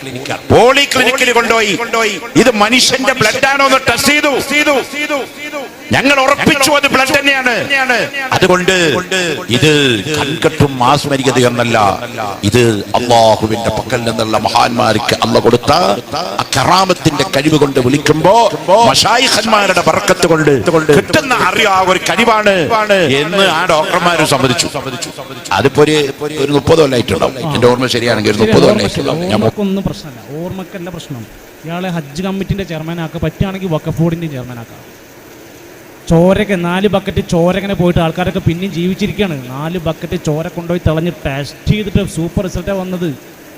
കുത്തറാത്തീബ് ഹലാലാണെന്നുള്ളതിന്റെ അടയാളം എന്താ? ഡോക്ടർ സമ്മതിച്ചു. അമുസ്ലിമായ 2 ഡോക്ടർമാർ ബ്ലഡ് ടെസ്റ്റ് ചെയ്തിട്ട് ബ്ലഡ് ആണ് എന്ന് സമ്മതിച്ചു. അതുകൊണ്ട് കുത്തറാത്തീബ് ഹലാലായി. അങ്ങനെ കുറെ ടെസ്റ്റ് ചെയ്ത് ഞങ്ങൾ കുറെ കാര്യങ്ങൾ ഹലാലിക്ക് പോകേണ്ടി വരും. കുറെ കാര്യങ്ങൾ ഇങ്ങനെയാണെങ്കിൽ പോകേണ്ടി വരും. അവിടെ ബുദ്ധിയുള്ള മുസ്ലിങ്ങൾ പറഞ്ഞു അത്രേ, അതൊക്കെ ഒരുമാതിരി പരിപാടി തോന്നും, ദീനുള്ള പരിപാടിക്ക് നടക്കൂല, ഒന്നും തലേ കയറിയില്ല. എന്നിട്ട് മനുഷ്യരുടെ മുമ്പിൽ പറഞ്ഞ് പറ്റിച്ച് ഈ നിലക്ക് സാധുക്കളായ ജനങ്ങളെ അള്ളാന്റെ ദീനിൽ നിന്ന് അകറ്റുക. ഇതൊക്കെ കേട്ട് മനസ്സിലാക്കി പല ആളുകളും മതവിശ്വാസത്തിൽ നിന്ന് മാറി സഞ്ചരിക്കാൻ തുടങ്ങി. ചെറുപ്പക്കാർ തെറ്റായ അബദ്ധസഞ്ചാരങ്ങളിലേക്ക് കയറിപ്പോകാൻ തുടങ്ങി. പലരും മതപരമായ കാര്യങ്ങളോട് അനിഷ്ടകരമായ ഇതെല്ലാം കണ്ട് മനം മടുത്ത് ഒന്നിനും പറ്റാതെ നിശബ്ദമായി ജീവിക്കുന്ന അവസ്ഥയിലേക്ക് ഒരു നാട് എത്തിക്കുന്നതിൽ ഇത്തരത്തിലുള്ള ആളുകൾ ചെയ്ത ആപത്ത് എത്ര വലുതാണെന്ന് ചിന്തിക്കുക. സഹോദരങ്ങളെ, അള്ളാഹുവിന്റെ ദീനിലേക്കാണ് നമ്മൾ ക്ഷണിക്കേണ്ടത്. നമ്മൾ ദീനിലില്ലാത്ത കുറെ ആചാരങ്ങളും മാമൂലുകളും ഖദ്ദാദുകളും റാത്തീബുകളും കുത്തുബിയത്തും ഒക്കെ കൊണ്ടുവന്നിട്ട് ഇതൊക്കെയാണ് ദീന് എന്ന് പറയുമ്പോൾ എവിടെയാണ് അതിന്റെ വിശ്വാസ്യത? 1000 തവണ മുഹിയുദ്ദീൻ ഷെയ്ഖിനെ കുത്തുബിയത്ത് നടത്തിയിട്ട് വിളിക്കുകയും അത് വിളിക്കാൻ പറയുകയും അതിന്റെ മുമ്പ് 12 റക്അത്ത് നമസ്കരിക്കാൻ പറയുകയും ഒക്കെ ചെയ്യുമ്പോൾ ഈ നിസ്കാരം ആര് പഠിപ്പിച്ചതാണ്? ഈ വിളി എവിടുന്ന് തുടങ്ങിയതാണ്? ലൈറ്റ് ഓഫ് ആക്കിയിട്ട് 1000 തവണ മുഹിയുദ്ദീൻ ഷെയ്ഖിനെ വിളിക്കുമ്പോൾ വിശ്വാസം എന്താ? ഷെയ്ഖ് ഹാദിറാകും, ഷെയ്ഖ് കാണും, ഷെയ്ഖ് പ്രതിസന്ധികൾ മാറ്റിത്തരും എന്ന് വിശ്വസിക്കുന്നവരെ, അള്ളാഹുവിന്റെ ഖുർആൻ എത്ര സന്ദർഭങ്ങളിലാ ഉറപ്പെടുത്തിയത്? നിങ്ങൾക്ക് ബാധിച്ചിരിക്കുന്ന ഒരു ഉപദ്രവം നീക്കം ചെയ്യാൻ അള്ളാഹ്ക്കല്ലാതെ ഇവിടെ കഴിയൂല. ഇത് പഠിപ്പിച്ചു കൊടുക്കൂല. ഇതിന് പകരമായി ഇത്തരത്തിലുള്ള അവസ്ഥകളിൽ നിന്ന് ജനങ്ങളെ മാറ്റി നിർത്തുക. എന്നിട്ട് ഓരോരുത്തരുടെ മക്കാമുകളിലേക്ക് ജനങ്ങളെ ക്ഷണിക്കുക. പ്രശ്നങ്ങൾ എന്തുമാകട്ടെ, പരിഹാരം മക്കാമിലേക്ക് വാ. നിങ്ങൾക്ക് രോഗമാണോ? പരിഹാരം മക്കാമില്. നിങ്ങൾക്ക് ടെൻഷനാണോ? പരിഹാരം മക്കാമില്. മക്കളില്ലാത്ത ബുദ്ധിമുട്ടാണോ? മക്കാമില്. എല്ലാത്തിൻ്റെയും പരിഹാര കേന്ദ്രമായി ഇവർ പറയാറുള്ളത് ഏതെങ്കിലും ഒരു മക്കാമിലേക്കാ കൊണ്ടുപോവുക. തിരുവനന്തപുരത്തെ ഭീമാപള്ളി ഉമ്മച്ചി മുതൽ അങ്ങ് കാസർഗോഡ് സയ്യിദ് മദനിയുടെ ഉള്ളാൾ ദർഗയിലേക്ക് വരെ പോകുന്ന നൂറുകണക്കിന് ദർഗകൾ കേരളത്തിലൂടെ ഇങ്ങനെ അലയൊലിച്ച് കിടക്കുകയാണ്. അതിനു പുറമെയാണ് ഇപ്പോൾ അജ്മീർ ഉറൂസ് നടന്നുകൊണ്ടിരിക്കുക. അവിടേക്ക് ആള് പോകണമെങ്കിൽ അവിടുത്തെ പോരിശ പറയണം, കുറച്ച് മഹത്വം പറയണം, കുറച്ച് കറാമത്തുകൾ പാടണം. അപ്പോൾ ഒരു സാധുവായ മനുഷ്യൻ അജ്മീറിലേക്ക് ആള് പോകണമെങ്കിൽ അയാളുടെ മനസ്സിൽ ഒരുപാട് മോഹങ്ങൾ ഉണ്ടാക്കണം. അതിനിപ്പോ എന്താ മാർഗം? അതിന് മാർഗം അജ്മീർ പാവങ്ങളുടെ മദീനയാണ്. ഇത് കേട്ട ആർക്കും മദീനയോട് ആർക്കും ഇഷ്ടമില്ലാത്ത. അതുകൊണ്ട് മക്കത്തും മദീനത്തും പോയിട്ട് എത്താൻ ബുദ്ധിമുട്ടുള്ള ആൾക്കാരെ പാവങ്ങളുടെ മദീനയായ അജ്മീറിലേക്ക് വരും. അവിടല്ലേ വലിയ മക്ബറ ഉള്ളത്, അവിടല്ലേ പുഷ്പാർച്ചന ഉള്ളത്, അവിടല്ലേ നമുക്ക് ഒരുപാട് കറാമത്തൊക്കെ തന്നത്. ഒരാള് അജ്മീറിലേക്ക് ക്ഷണിക്കാനുള്ള കാരണം ഒന്ന് ശ്രദ്ധിച്ചു നോക്കി. अजमेर तेरा ख्वाजा मस्तों का मदीना है ഖാജാ അങ്ങയുടെ അജ്മീർ പാവങ്ങളുടെ മദീനയാണ്. പാവങ്ങളുടെ മദീനയാണ്. മദീനയിലെത്താൻ കഴിയാത്തവർക്ക് കടന്നു ചെല്ലാനുള്ള ആശാ കേന്ദ്രമാണ് അജ്മീർ. ഈ ഇന്ത്യയിൽ ഏത് ഭരണാധികാരികൾ വന്നാലും, ഏത് രാജാക്കന്മാർ മാറി മറിഞ്ഞു കടന്നു വന്നാലും അവരെല്ലാം അജ്മീറിലെ അടിമകൾ മാത്രമാണ്. പാവങ്ങളുടെ മദീനയാണ് അജ്മീർ. അതുകൊണ്ട് എല്ലാവരുടെയും പ്രയാസം പ്രതിസന്ധിയൊക്കെ തീർക്കാൻ അങ്ങോട്ട് വന്നോളി എന്നാ പഠിപ്പിക്കുന്നത്. പ്രിയപ്പെട്ടവരെ, ആദ്യം തന്നെ പിഴച്ചത് 3 പള്ളികളിലേക്കല്ലാതെ പുണ്യം പ്രതീക്ഷിച്ചൊരു തീർത്ഥാടന യാത്ര പോകാൻ പറ്റൂല. ഏതാ 3 പള്ളി? അതിൽ അജ്മീറില്ല, നാഗൂറില്ല, ഡൽഹി ജുമാ മസ്ജിദ് ഇല്ല, ചേരമാൻ ജുമാ മസ്ജിദ് ഇല്ല, മസ്ജിദുൽ ഹറാം ഒന്ന് മക്കത്ത്, വമസ്ജിദുൻ നബവി മദീനത്ത് 3, വമസ്ജിദുൽ അഖ്സാ ജെറൂസലമിലെ ബൈത്തുൽ മുഖദ്ദസ്. ഇതല്ലാത്ത മറ്റെല്ലാ പള്ളികളും അള്ളാന്റെ മുമ്പിൽ ഒരേ പുണ്യമാണ്. എന്നാൽ എന്തിനാ അജ്മീർക്ക് വിളിക്കുന്നത്? അവിടെ ഖാജാ മഈനുദ്ദീൻ ചിശ്തിന്റെ മഖബറയുണ്ട്. അപ്പൊ ഈ മഖബറ കെട്ടിപ്പൊക്കണ പരിപാടി മുസ്ലിമിന് പറ്റുമോ? സല്ലല്ലാഹു അലൈഹി വസല്ലം മരിക്കുന്നതിന്റെ മുമ്പ് 5 ദിവസം മുമ്പ് സുഖമില്ലാതെ വേദനിച്ച് കിടക്കുക. ഇടയ്ക്ക് ചിലപ്പോഴൊക്കെ അങ്ങനെ ബോധം വന്ന് സംസാരിക്കും, എന്തോ ചെവിയിൽ പതുക്കെ ഇങ്ങനെ പറയുന്നുണ്ട്. സ്വഹാബത്ത് ഇങ്ങനെ ശ്രദ്ധിച്ചു നോക്കിയപ്പോ പറയാണ്, ലഅനത്തുല്ലാഹി അലൽ യഹൂദി വന്നസാറാ ഇത്തഖദൂ ഖുബൂറ അംബിയാഇഹിം മസാജിദാ. അള്ളാഹുവിന്റെ ശാപമുണ്ട് ചില ആളുകൾക്ക്, യഹൂദി നസാറകൾക്ക്. എന്താ? അവരുടെ അമ്പിയാക്കന്മാര് മരിച്ചാൽ അവിടെ മസാജിദുകളാക്കി, സുജൂദിന്റെ കേന്ദ്രങ്ങളാക്കി മാറ്റും. അമ്പിയാക്കന്മാർ മരിച്ചാൽ അവർ ആരാധനയുടെ കേന്ദ്രമാക്കി മാറ്റും. അത് പാടില്ല, ലഅനത്താണ്. മരിക്കുന്നതിന്റെ മുമ്പ് നബിതങ്ങളും പ്രാർത്ഥിച്ചു, അല്ലാഹുമ്മ ലാ തജ്അൽ ഖബരി വസനൻ യുഅബദ്, ആരാധിക്കപ്പെടുന്ന വിഗ്രഹമാക്കി എൻ്റെ ഖബറിനെ മാറ്റല്ല അല്ലാഹ്. 14 നൂറ്റാണ്ട് കഴിഞ്ഞിട്ടും ഒരു മനുഷ്യൻക്കും അത് ആരാധിക്കാൻ വിട്ടുകൊടുത്തിട്ടില്ല. സലാം പറയണം, സിയാറത്തിന്റെ മര്യാദകൾ പാലിക്കണം, നബിക്ക് വേണ്ടി പ്രാർത്ഥിക്കണം, തിരിച്ചു പോരണം. നബിയേ എന്നെ കാണണില്ലേ, നബിയേ എനിക്ക് പുറത്തിരണേ, നബിയേ എനിക്ക് വിഷമങ്ങൾ മാറ്റണേ. അവിടെ പോയി പറയരുത്, അത് മസാജിദുകളാക്കി മാറ്റലാണ്. ഒരു വിശ്വാസിനോട് അവിടുന്ന് നബി തങ്ങൾ പറയാണ്, ഇന്ന മിൻ ശിറാരിന്നാസി, മനുഷ്യന്മാരുടെ കൂട്ടത്തിലെ ഏറ്റവും ഷർറായ ആളുകളാരാ? അവർ ഖബറിടങ്ങളെ മസാജിദുകളാക്കുന്നവരാണ്. ഹദീസ് ഉണ്ടെന്നറിയോ? എന്നിട്ട് നമ്മുടെ നാട്ടിലെ പല പള്ളികളും വരുമാന മാർഗമായി കാണുന്നത് മക്കാമാണ്. ജാറത്തിന്റെ വരുമാനം കൊണ്ട് ആ പള്ളിക്ക് ശമ്പളം കൊടുക്കുന്നത്. പലയിടത്തും 18 കോടിക്ക് വരെ ലേലം ചെയ്യാണ്. ഖബർ ലേലം ചെയ്യാ, നിലമ്പൂര് തേക്കല്ല, ഖബർ 18 കോടിക്ക് ലേലം ചെയ്യാ. വർഷത്തിലൊരിക്കൽ ഉറൂസ് നടത്തുക, ആന, അമ്പാരി, ഗാനമേള, തുള്ളിച്ചാട്ടങ്ങൾ. എവിടെ? ഖബറിന്റെ ചാരത്ത് ഇല്ല. പുൽപ്പറ്റ അങ്ങാടിയിൽ നിന്ന് 4 പുറത്തുനിന്ന് തിരിഞ്ഞാൽ മതി. എത്ര സ്ഥലങ്ങളിലെ ഖബർ ഉത്സവങ്ങൾ. കൊണ്ടോട്ടി നേർച്ച എവിടെ നടക്കുന്നത്? ഖബറിങ്ങ. പട്ടാമ്പി നേർച്ച എവിടെ നടക്കുന്നത്? ഖബറിന്റെ പരിസരത്ത്. പതാക ഉയർത്തുന്നു, അന്നദാനം നടത്തുന്നു. അത് കഴിഞ്ഞാൽ പിന്നെ കുറെ കാര്യങ്ങളോട് വേറെ നടക്കുന്നു.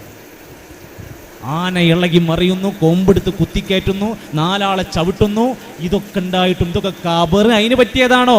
അല്ലാഹുവിന്റെ റസൂൽ സല്ലല്ലാഹു അലൈഹി വസല്ലം പ്രാർത്ഥിക്കുകയാണ്, അല്ലാഹുമ്മ ലാ തജ്അൽ ഖബരി ഈദാ, എൻ്റെ ഖബറിനെ ഒരു ആഘോഷ കേന്ദ്രമാക്കി മാറ്റല്ലേ അല്ലാഹ്. ഒന്നും പഠിപ്പിക്കൂല. ഇനി കോഴിക്കോട് ജില്ലയിലെ CM മടവൂരിനെ ഇടക്കിടക്ക് പറയുന്നുണ്ട്, എങ്കിലും ഒന്നുകൂടി ആണയിട്ട് പറയാണ്, എന്ത് പ്രശ്നം നിങ്ങൾക്ക് ഇന്നുണ്ടോ? പരിഹാരമുണ്ട്. CM മടവൂര് ഖബറിൽ നിന്ന് വന്നിട്ട് ഓപ്പറേഷൻ ചെയ്തിട്ട് മാറ്റി കൊടുത്തിട്ടുണ്ട്. എന്ത് മെഡിക്കൽ കോളേജ്! ഞാൻ ആലോചിക്കണം, ഞാൻ ആ റൂട്ടിൽ പ്രസംഗത്തിന് പോകാറുണ്ട്. അപ്പോൾ മെഡിക്കൽ കോളേജിൻ്റെ അവിടുന്ന് കുറച്ചും കൂടി അങ്ങോട്ട് പോകാനുള്ളൂ. എന്തിനാ ആൾക്കാർ ഇത്ര കഷ്ടപ്പെട്ട് ആംബുലൻസുകൾ ഇങ്ങനെ പോയിട്ടുണ്ട് മെഡിക്കൽ കോളേജ്. മൂപ്പര് ഖബറിന്ന് വന്നിട്ട് ഓപ്പറേഷൻ മാറ്റി കൊടുക്കുന്നുണ്ട്. അതുകൊണ്ട് എന്ത് പ്രയാസം മുസീബത്തുണ്ടോ നിങ്ങൾ വന്നോളെന്ന് പറഞ്ഞിട്ട് ക്ഷണിക്കണത് എവിടേക്കാണെന്നറിയോ? CM മടവൂരിൻ്റെ മക്കാമിലേക്കാണ്. കുട്ടികളില്ലാത്ത ആൾക്കാരൊക്കെ കൊണ്ടുവന്നിട്ട് കുട്ടികളെ കിട്ടാൻ വേണ്ടി അങ്ങോട്ട് പോകുകയാണ്. ആ മനുഷ്യൻ കല്യാണം കഴിച്ചിട്ട് കുട്ടികൾ ഉണ്ടായിട്ടില്ല. CM മടവൂരിന് കുട്ടികളില്ല. എന്നിട്ട് നമ്മുടെ നാട്ടിൽ നിന്ന് കുട്ടികളില്ലാത്തവർ അവിടെ ചെന്നിട്ട് പറയാണ് കുട്ടിനെ കിട്ടാൻ. ശ്രദ്ധിച്ചു നോക്കി, CM മടവൂര് നടന്ന ഓപ്പറേഷൻ ഒന്ന് കേൾക്കിങ്ങൾ തന്നെ ഹയാത്ത് കാലത്ത് എന്ന പോലെ തന്നെ വഫാത്തിന്റെ ശേഷവും കണ്ടുകൊണ്ടിരിക്കുക. രോഗത്തിന് ബുദ്ധിമുട്ടായി. നമ്മൾ സാധാരണ കേൾക്കാറുണ്ട്, രോഗത്തിന് ഏർവാടി പോയാൽ അല്ലെ മുത്തുപ്പട്ട പോയാലൊക്കെ അവിടുന്ന് ഓപ്പറേഷൻ നടന്നത്. മുത്തുപ്പട്ടയിലൊക്കെ പോയിട്ട് ട്യൂമറിനും അതുപോലെ ക്യാൻസറിനൊക്കെ തന്നെ ഹാർട്ട് ഓപ്പറേഷനൊക്കെ നമ്മൾ നേരം പുലർന്നതിന് ശേഷം ഇങ്ങനെ അടയാളങ്ങൾ കാണാനോ സ്വപ്നത്തിലൂടെ നമ്മൾ കാണും. എന്ത് ഡോക്ടർമാർ വന്നിട്ട് നമ്മളെ ഓപ്പറേഷൻ ചെയ്തതായിട്ട് കാണും. പിറ്റേന്ന് നേരം പുലർന്ന് നോക്കിയാൽ അവിടെയൊക്കെ അടയാളം കാണുന്ന ഒരവസ്ഥ. അപ്പോൾ മടവൂരിലൊക്കെ വന്നിട്ട് താമസിക്കുന്ന ആളുകൾക്ക് അങ്ങനെ അനുഭവം ഉണ്ടാവാറുണ്ട്. ഒരു സഹോദരി, ഗൂഡല്ലൂരിലുള്ളൊരു സഹോദരി പെട്ടെന്ന് വയറിന് അസുഖം വന്നു, ഒരു മുഴ കൊണ്ട് വലിയ ബുദ്ധിമുട്ടായി. അപ്പോൾ അവർ പറഞ്ഞ് നമ്മൾ മടവൂരിൽ പോകാമെന്ന് പറഞ്ഞു. അങ്ങനെ മടവൂരിൽ വന്നു. ഒരു വെള്ള ഡ്രസ്സാണ് ആ സഹോദരി ഇട്ട്. അങ്ങനെ അവിടെ വന്ന് സിയാറത്ത് ചെയ്തുകൊണ്ടിരിക്കുമ്പോൾ പെട്ടെന്ന് അബോധാവസ്ഥ വന്നു. അബോധാവസ്ഥയിൽ അവിടെ കിടക്കുകയാണ്. സ്ത്രീകൾ നിൽക്കുന്ന ഭാഗത്ത് അവിടെ കിടക്കുന്നു. അപ്പോൾ അവർ കൂടെയുള്ള ഈ സിയാറത്തൊക്കെ കഴിഞ്ഞു. സിയാറത്ത് കഴിഞ്ഞപ്പോഴേക്കും ഇവർക്ക് തെളിഞ്ഞു. അപ്പം പിന്നെ അങ്ങനെ വയറ് എന്തോ ഒരു ഇത് വേദനയുണ്ട്, ഞാനൊരു സ്വപ്നം കണ്ടു എന്നൊക്കെ പറയുന്നുണ്ട്. ആരോ വന്ന് എൻ്റെ അടുത്ത് ഇങ്ങനെ കീറുന്നതായി മുറിക്കുന്നതായിട്ടൊക്കെ സ്വപ്നം കണ്ടു. അങ്ങനെ അവരിത് വീട്ടിൽ പോയി തിരിച്ചു പോകുമ്പോൾ ഡ്രസ്സിലൊക്കെ രക്തം ഇങ്ങനെ കാണുന്നുണ്ട്. അങ്ങനെ ഈ ഒരു അടയാളം, ഓപ്പറേഷൻ ചെയ്ത അടയാളം കാണുന്നു. അതോടുകൂടി സുഖാവുകയും ചെയ്തു. ഗൂഡല്ലൂര്, ദേവർശോല ആ ഭാഗത്തുള്ള ആളുകളാണ്. വ്യക്തമായിട്ട് വേണമെങ്കിൽ ഫോൺ നമ്പർ വേണമെങ്കിൽ ഞാൻ തരാം. കാരണം ഇപ്പോ ഞങ്ങൾ വിശ്വസിച്ചിരിക്കുന്നു, അത് നമ്പറൊന്നും വേണ്ട. കാരണം 3 ഡയാലിസിസ് ചെയ്യുന്ന ആൾക്കാരോട് നിങ്ങൾക്ക് ഇനി ഇത് വേണ്ടാന്ന് പ്രഖ്യാപിച്ച ആൾക്കാർ സുഖമില്ലാതെ കോഴിക്കോട് വലിയ ആശുപത്രിയിൽ പോയ ആൾക്കാരാണ്. അത് വിശ്വസിച്ച ആൾക്കാരാണ് ഞങ്ങൾ. അതിന് പുറമെ 3 ഡയാലിസിസ് വേണ്ടാന്ന് പറഞ്ഞ ഷെയ്ഖുന കണ്ണി ചെറിയൊരു തിമിരം വന്നപ്പോൾ പെരിന്തൽമണ്ണ എബൈറ്റ് ഹോസ്പിറ്റലിലേക്ക് വന്നത് വിശ്വസിച്ച ആൾക്കാരാണ് ഞങ്ങൾ. ഞങ്ങൾക്ക് ഇത് നമ്പറൊന്നും വേണ്ട, ഇതൊക്കെ ഞങ്ങൾ കുറേ കേട്ടതാണ്. അപ്പോൾ എന്താണ് ചോര കണ്ട് അടയാളം, ഓപ്പറേഷൻ നടന്നതിൻ്റെ അടയാളം. ഓപ്പറേഷൻ CM മടവൂർ കബർന്ന് വന്നിട്ട് പെണ്ണിൻ്റെ ഓപ്പറേഷൻ കഴിഞ്ഞു. അജ്മീറിലും ഏർവാടിയിലൊക്കെ രാത്രി ലൈറ്റ് ഓഫ് ആക്കിയാൽ രാവിലെ നീക്കുമ്പോൾ പലതിൻ്റെ അടയാളം കാണും. സംശയം എന്താ? ഇപ്പോൾ സംശയിക്കുക, ഞങ്ങൾക്ക് സംശയമില്ലല്ലോ. അവിടെ അങ്ങനെ പലതുള്ളതായിട്ട് ലോകത്ത് അറിയപ്പെട്ടതല്ലേ. അപ്പോൾ രാത്രി ലൈറ്റ് ഓഫ് ആക്കി രാവിലെ നീക്കുമ്പോൾ പലതിൻ്റെ അടയാളങ്ങൾ കാണും. എൻ്റെ സുഹൃത്തുക്കളെ, എന്തിനാണ് ഈ ജനങ്ങളെ ഇമാതിരി തോന്നിവാസങ്ങൾക്ക് നിങ്ങളുടെ വായയിലൂടെ നീ സമുദായത്തിൻ്റെ പണം ഉപയോഗപ്പെടുത്തി, വേദികൾ ഉപയോഗപ്പെടുത്തി സാധുക്കളായ മനുഷ്യന്മാരുടെ തലച്ചോറിലേക്ക് അള്ളാഹുവിലേക്ക് വരൂ. അല്ലാഹു ലാ ഇലാഹ ഇല്ലാഹുവൽ ഹയ്യുൽ ഖയ്യൂം, അല്ലാഹു ഖാലിഖു കുല്ലി ശൈ, അല്ലാഹുല്ലദീ ഖലഖകും സുമ്മ റസഖകും. എത്ര ആയത്താ വേണ്ടത്? അള്ളാഹുവിലേക്ക് മടങ്ങാൻ, അല്ലാഹുവിലേക്ക് വരാൻ. വഖാല റബ്ബുകും ഉദ്ഊനി അസ്തജിബ് ലക്കും മിന്നല്ലദീന യസ്തക്ബിറൂന അൻ ഇബാദതി സയദ്ഖുലൂന ജഹന്നമ ദാഖിരീൻ. പടച്ചോൻ പറഞ്ഞ വാക്കാണ്. നിങ്ങൾ റബ്ബിനോട് പ്രാർത്ഥിക്കും, എന്ത് വിഷമം വന്നാലും ഞാൻ നിങ്ങൾക്ക് ഉത്തരം നൽകുമെന്ന് അള്ളയാണ് വാഗ്ദാനം തന്നിരിക്കുന്നത്. അതിലേക്കാണ് നമ്മൾ മടങ്ങേണ്ടത്. മക്കാമുകൾ പരിഹാരമല്ല. അവരൊക്കെ ജീവിച്ചവരാണ്, അവരൊക്കെ മരിച്ചവരാണ്. CM മടവൂരിനെ വലിയായി നിങ്ങൾ അംഗീകരിക്കുന്നുണ്ടോ എന്ന് പലരും ചോദിക്കുന്നുണ്ട്. ഞങ്ങൾക്ക് അംഗീകരിക്കാൻ പ്രയാസമുണ്ട്. ഒരാൾ വലിയാകണമെങ്കിൽ ചില നിബന്ധന ഖുർആൻ പറഞ്ഞു. അല്ലദീന ആമനു, സത്യവിശ്വാസമുള്ള ആളായിരിക്കണം. വകാനൂ യത്തഖൂ, നല്ല തഖ്വ പാലിക്കുന്നവരായിരിക്കണം. ദീനി പറഞ്ഞതൊക്കെ പാലിക്കുന്നവര്, ദീനി പറഞ്ഞതൊക്കെ അനുസരിക്കുന്നവരായിരിക്കണം. CM സ്മരണിക എന്ന പുസ്തകത്തിൽ അവർ തന്നെ എഴുതി വെച്ചു, CM മടവൂർ നമസ്കരിക്കാറില്ലായിരുന്നു. പുസ്തകത്തിലുണ്ട്. CM മടവൂർ നോമ്പ് നോൽക്കാറില്ലായിരുന്നു. CM മടവൂർ സ്വർണത്തിന്റെ മോതിരം ധരിക്കാറുണ്ടായിരുന്നു. ഇതൊന്നും സാധാരണക്കാരന് പോലും പറ്റൂല. CM മടവൂർ തുരുതുരാ സിഗരറ്റ് വലിക്കാറുണ്ടായിരുന്നു. ഇതൊക്കെ സ്വർഗത്തിന്റെ പരിമളാണ് പഠിപ്പിച്ചുകൊണ്ടിരിക്കുന്നത്. ഹോട്ടലിൽ കയറിയിട്ട് ഭക്ഷണം കഴിച്ചിട്ട് സാധു പൈസ ചോദിച്ച് ബില്ല് കൊടുത്തപ്പോൾ ബില്ലടക്കം എന്നോട്, ഞാൻ ആരാന്നാ വിചാരിച്ച് ഹോട്ടൽ കത്തിച്ചു കളഞ്ഞു. സാധുവിന്റെ ഹോട്ടൽ കത്തിച്ചു. കറാമത്താണ്. എന്തൊക്കെയാ പാടി പറഞ്ഞുകൊണ്ടിരിക്കുന്നത് നമ്മുടെ നാട്ടില്. പടച്ചോനാണെന്ന് പറഞ്ഞത്, മുദബ്ബിറുൽ-ആലമാണ്, ലോകം നിയന്ത്രിക്കുന്നവരാണെന്ന് പറഞ്ഞു. അവനവന്റെ കാര്യസാധനത്തിനു വേണ്ടി ഇത്തരത്തിലുള്ള കഥകൾ മെനഞ്ഞുണ്ടാക്കി ജനങ്ങളെ പഠിപ്പിച്ചു കൊടുക്കുകയാണ്. തീർന്നില്ല. ആളുകളുടെ പോരിശ പറഞ്ഞിട്ട് എന്തൊക്കെ അറപ്പും വെറുപ്പും തോന്നുന്ന കഥകൾ നാട്ടിലേക്ക് ഇട്ടുകൊടുക്കുകയാണ്. ഇതൊക്കെ കണ്ടിട്ട് സാധാരണക്കാരെന്താ പഠിക്കുക? വെളിയങ്കോട് ഉമർ ഖാദി, ചരിത്രം അറിയുന്നവർക്കെല്ലാം അറിയാം. ചരിത്രത്തിൽ ഒരുപാട് പ്രാധാന്യം അർഹിക്കുന്ന ചില വ്യക്തികളിൽ ഒരാളാണ് വെളിയങ്കോട് ഉമർ ഖാദി. എന്നാൽ ആ മനുഷ്യനെ കുറിച്ച് കറാമത്തായി പറയുന്ന ചില കാര്യങ്ങൾ നമ്മുടെ നാട്ടിലുണ്ട്. എന്തിനാണ്? അവിടുത്തെ മക്കാമിലേക്കും ഉറൂസിലേക്കും ആള് വരണമെങ്കിൽ കറാമത്ത് ഉണ്ടാക്കണം. എന്താ കറാമത്ത്? കേട്ടു നോക്കിയും അറപ്പ് തോന്നുകയാണെങ്കിൽ എന്നോട് ക്ഷമിക്കാം. മർക്കാദിയുടെ ഉസ്താദ് കുറച്ച് പ്രായമുള്ള ഒരു വലിയ വയസ്സുള്ളൊരു ഉസ്താദായിരുന്നു. അപ്പോൾ ഉസ്താദ് പള്ളിയുടെ ഒരു സൈഡിലെ റൂമിൽ കിടക്കുമ്പോൾ പഴയ കാലത്തൊരു സാധനം ഉണ്ട്, മുനങ്ങടൊക്കെ കോളാമ്പി എന്നാണ് ഞങ്ങളുടെ നാട്ടിലൊക്കെ പറയാം. ഞങ്ങളുടെ നാട്ടിൽ കോഴിക്കോട് എന്താ പറയാന്ന് ഐ ഡോണ്ട് നോ, എനിക്കറിയത്തില്ല. ഈ പണ്ട് കാലത്തൊക്കെ മുറുക്കിയിട്ട് തുപ്പാൻ വേണ്ടി വെക്കണ ഒരു പാത്രം ഉണ്ട്. ഇങ്ങനെ വന്നിട്ട് ഇങ്ങനെ മുകളിൽ ഇങ്ങനെ വളഞ്ഞിക്കണം, കോളാമ്പി എന്ന് പറയും. അതിനാ തുപ്പി വെക്കുക. എന്നിട്ട് ഇതൊക്കെ പാടെ കൂടി കൊണ്ടുപോയിട്ട് എപ്പോഴേലും കൊണ്ടുപോയിട്ട് പുറത്തു പോയി ഒഴിച്ചിട്ട് കൈകലാണ്. അത് ഉമർ ഖാദിയുടെ ഉസ്താദ് നീച്ചടക്കാൻ വയ്യ, അത്ര അവസരം കിടന്നിട്ട് ഇരുന്നിട്ടൊക്കെ ദർശനം നടത്തി കൊടുക്കണം. നമ്മുടെ കോട്ടൂർ ഉസ്താദിനെയൊക്കെ പോലെ ശാരീരികമായി ബുദ്ധിമുട്ടുള്ള ഒരാളായിരുന്നു. അതിലിങ്ങനെ തുപ്പിയിട്ട് വെച്ച ആ കോളാമ്പി എടുത്തിട്ട് ഉമറിനെ വിളിച്ചിട്ട് പറഞ്ഞു, ഉമർ ഖാദിയായിട്ടില്ല, ഉമറേ ഉള്ളൂ. വിളിച്ചിട്ട് പറഞ്ഞു, മോനെ ഉമറേ വാ, ഇത് കൊണ്ടുപോയിട്ട് ആ പള്ളിപ്പറമ്പിൽ കൊണ്ടുപോയി ഒഴിക്ക്.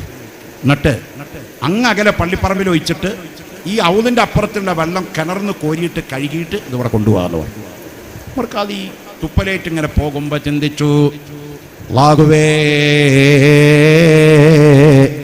ഈ തുപ്പുനീരെൻ്റെ ഉസ്താദിൻ്റെ ബറക്കത്തുള്ള നാവിലൂടെ വന്ന തബറുക്കിൻ്റെ തുപ്പുനീരാണ്. എൻ്റെ ഉസ്താദിൻ്റെ ഇൽമിൻ്റെ തൗഫീഖിൻ്റെ സുവറാണ്, ബറക്കത്താണ്, ആധാറാണ്. അല്ലാ, ഞാനിത് കളയണോ? പെട്ടെന്ന് ആ കോളാമ്പി ഒന്നാകെ വായിലേക്കങ്ങ് കമഴ്ത്തി കുടിച്ചു. ഒന്നും കളഞ്ഞില്ല. അവിടെ കൊണ്ടുപോയി കഴുകി കട്ടിലിൻ്റെ അടിയിൽ കൊണ്ടുവച്ചു കൊടുത്തു. ഉസ്താദ് ചോദിക്കുകയാണ്, മോനെ ഉമറേ, നീ അവിടെ നിൽക്ക്. ആ മുറുക്കാൻ ചണ്ടിയും തുപ്പുനീരും കപൊക്കുള്ളത് എവിടെ കൊണ്ടായിട്ടാ തൂവിക്കളഞ്ഞത്? മുറുക്കാതി നുണ പറയൂല. അവിടെ നിന്ന് പറഞ്ഞു, ഉസ്താദേ, ബറക്കത്ത് കിട്ടാൻ ഞാനങ്ങ് കുടിച്ചുപോയി. ഉസ്താദ് ഉമറിനെ വിളിച്ചിട്ട് പറഞ്ഞു, തലേ കൈ വെച്ചിട്ട് പറഞ്ഞു, നീ ഉമറല്ല, ഉമർ ഖാദിയാണ്. നീ ഉമറല്ല, ഉമർ ഖാദിയാണ്. ഈ നാട്ടിലെ സാധാരണക്കാരായ മനുഷ്യന്മാർ പിന്നെ എന്താ പഠിക്കാൻ? ഒരു മനുഷ്യന്റെ കഫം നജസ്, അത് കോളാമ്പിയിൽ തുപ്പിട്ട് കൊണ്ടുപോയി കളയാൻ കൊടുത്തത് കോരി കുടിച്ചു. എന്നിട്ട് അദ്ദേഹത്തിന് അതുകൊണ്ട് കറാമത്ത് ഉമർ എന്നുള്ള ആളെ ഉമർ ഖാദിയാക്കി. അങ്ങനൊന്നല്ല ആ മനുഷ്യൻ പോരിശാക്കപ്പെട്ടത്. ചരിത്രത്തിന്റെ എന്തെങ്കിലും സാധനം അറിയും? ഇന്ന് എന്താ നാട്ടുകാർ മനസ്സിലാക്കേണ്ട എന്താ? നാട്ടിൽ ഏതെങ്കിലും ഒരു അറിയപ്പെടുന്ന ഉസ്താദ് എങ്ങാനും അയാളുടെ ഇന്നർ കഴുകിയ വെള്ളങ്ങാനും ശിഷ്യനോട് കൊണ്ടുപോയി കളയാൻ പറഞ്ഞ ഓർത്ത് കുടിച്ചാൽ ഈ ക്ലിപ്പിട്ട് ആ ചങ്ങായി നമുക്ക് മറുപടി പറയും. എന്താ കുഴപ്പം? ഉസ്താദിന്റെ ചീരാപ്പ് ഇങ്ങനെ ഒലിച്ചിറങ്ങിയപ്പോൾ അത് എടുത്തിട്ട് എങ്ങാനും കേട്ടേ ടൊമാറ്റോ സോസ് അടിച്ചമാതിരി തോണ്ടി കുടിച്ചാൽ ഈ ക്ലിപ്പ വരിക. കാരണം വലിയ പോരിശുണ്ടാകുന്നതാണ്. ഉസ്താദിന്റെ കന്ന് കിട്ടിയ അത്രക്ക് ഇൽമുള്ളതല്ലേ, അത് കളയണ്ടെന്ന് വിചാരിച്ച് നക്കി തിന്നാല് ആരേക്കും ഇതിനൊക്കെ മറുപടി പറയാ? ഇങ്ങനെ സാധാരണക്കാരായ മനുഷ്യരോട് കറാമത്തെന്നതും ബഹുമാനമെന്നതും ആദരവെന്നതും തെറ്റിദ്ധരിപ്പിച്ച് പഠിപ്പിക്കുകയും ദീനിന്റെ ആധാറുകളെ ഷിആറുകളെ അപമാനിക്കുന്ന രൂപത്തിൽ പണ്ഡിതവര്യന്മാരെ മോശമാക്കി ചിത്രീകരിക്കുന്നതിന്റെ പേരിൽ കള്ളക്കഥകളും മായാവി കഥകളും പറഞ്ഞ് ജനങ്ങളെ പറ്റിച്ചുകൊണ്ടിരിക്കുകയാണ്. തീർന്നില്ല, ഞാൻ എല്ലാം അങ്ങനെ പറഞ്ഞു പോകുന്നില്ല. പിന്നെയും അവസാനം ഇവർ പറഞ്ഞുകൊണ്ടിരിക്കുന്നത്, ഇനി ഒരു മനുഷ്യൻ, ആ മനുഷ്യന്റെ ജീവിതത്തിൽ ഒരു കുട്ടി വേണം. നല്ല ഉമർ ഖാദിയെ പോലെ, മുഹിയുദ്ദീൻ ഷെയ്ഖിനെ പോലെ, CM മടവൂരിനെ പോലെ അവരുടെ ഭാഷയിൽ പറഞ്ഞ നല്ല ഒരു വലിയാകാൻ പറ്റുന്ന കുറച്ച് മക്കളെ എനിക്ക് വേണമെന്ന് ആർക്കെങ്കിലും തോന്നിയാൽ അവർക്കുമുള്ള പരിഹാരമുണ്ട്. ആ പരിഹാരം കേട്ടോളൂ. വാസ്തവത്തിൽ ഒരു ആണും പെണ്ണും ബന്ധപ്പെടുന്ന സമയം സംസാരിക്കാൻ പാടില്ല എന്നാണ് ചില സൂഫിയാക്കൾ പറയുന്നത്. അവനും ആ പെണ്ണുമായി ബന്ധപ്പെടുമ്പോൾ അവൻ്റെ ആ ശുക്ലം ആ പെണ്ണിൻ്റെ ഗർഭാശയത്തിലേക്ക് പുറപ്പെടുമ്പോൾ അവൻ ഏതെങ്കിലും ചില മഹാന്മാരെ മനസ്സിലോർത്താൽ, മുഹ്യിദ്ദീൻ ഷേഖ് തങ്ങളെപ്പോലെയുള്ള, അല്ലെങ്കിൽ ബഹുമാനപ്പെട്ട കക്കിടിപ്പുറത്തോറെ പോലെയുള്ള, അല്ലെങ്കിൽ മടവൂർ ഷേഖിനെ പോലെയുള്ള, അല്ലെങ്കിൽ വഫാത്തായി കിടക്കുന്ന മഹാന്മാരെ പോലെയുള്ള ഔലിയാക്കളെ, മഹാന്മാരെ നമ്മൾ മനസ്സിൽ ഓർക്കുമ്പോൾ അത് ഓർക്കലോടുകൂടിയാണ് ആ പെണ്ണുമായിട്ട് ബന്ധപ്പെട്ട് അവൻ്റെ ശുക്ലം ആ പെണ്ണിൻ്റെ ഗർഭാശയത്തിലേക്ക് എത്തുന്നതും അണ്ടാശയത്തിൽ അതിലാണ് കുട്ടി ജനിക്കുന്നതെങ്കിൽ ആ കുട്ടിയുടെ ആത്മാവും ഇദ്ദേഹം ഉദ്ദേശിച്ച മഹാന്റെ ആത്മാവുമായിട്ടൊരു ബന്ധമുണ്ടാകും എന്ന് മഹാന്മാർ സൂചിപ്പിക്കുകയാണ്. റൂഹ് എന്ന് പറയുന്നത് നമ്മളെ ഈ പദാർത്ഥ ലോകത്തിൻ്റെ ഭാഗമല്ല, മലക്കൂത്ത് സമാവത്തിൻ്റെ ഭാഗമാണല്ലോ. മലക്കൂത്ത് സമാവാത്തിൻ്റെ ഭാഗമാണ് ആത്മാവെന്ന്. ഒരു മനുഷ്യനാകെ ഹലാലായ ഒരു സുഖം കിട്ടുന്നതാണ് അവൻ്റെ ലൈംഗിക വിശുദ്ധി, ലൈംഗിക ബന്ധം എന്നൊക്കെ പറഞ്ഞു. അതിനയക്കൂല. ആ സമയത്തും അയാൾ എന്ത് ചെയ്യണം? ഇങ്ങനെ ചിന്തിക്കണം. ആ സമയത്ത് അവസാനം അവൻ്റെ ആ രതിമൂർച്ചയിൽ നിൽക്കുന്ന വേളയിൽ അവനിങ്ങനെ ഇഷ്ടപ്പെടുന്ന ഒരു വലിയ ഇങ്ങനെ മനസ്സിൽ ധ്യാനിച്ചിട്ട് വേണം ഈ കാര്യങ്ങൾ ചെയ്യാൻ. അപ്പോൾ ആ രൂപത്തിലേക്ക് അത് വരും. അള്ളാഹുവിൻ്റെ റസൂൽ സല്ലല്ലാഹു അലൈഹി വസല്ലമ തങ്ങൾ ദാമ്പത്യത്തിൻ്റെ അദബുകൾ പഠിപ്പിച്ചു. നല്ല സ്വാലിഹീങ്ങളായ സന്താനം വരണമെങ്കിൽ എന്താ ചെയ്യേണ്ടതെന്ന് പഠിപ്പിച്ചു. നല്ല സ്വാലിഹീങ്ങളായ ഇണകളെ കണ്ടെത്തലാണ് ഒന്നാമത്തെ പണി. നല്ല സ്വാലിഹീങ്ങളായ ഭാര്യയും ഭർത്താവുമായി മാറലാണ്.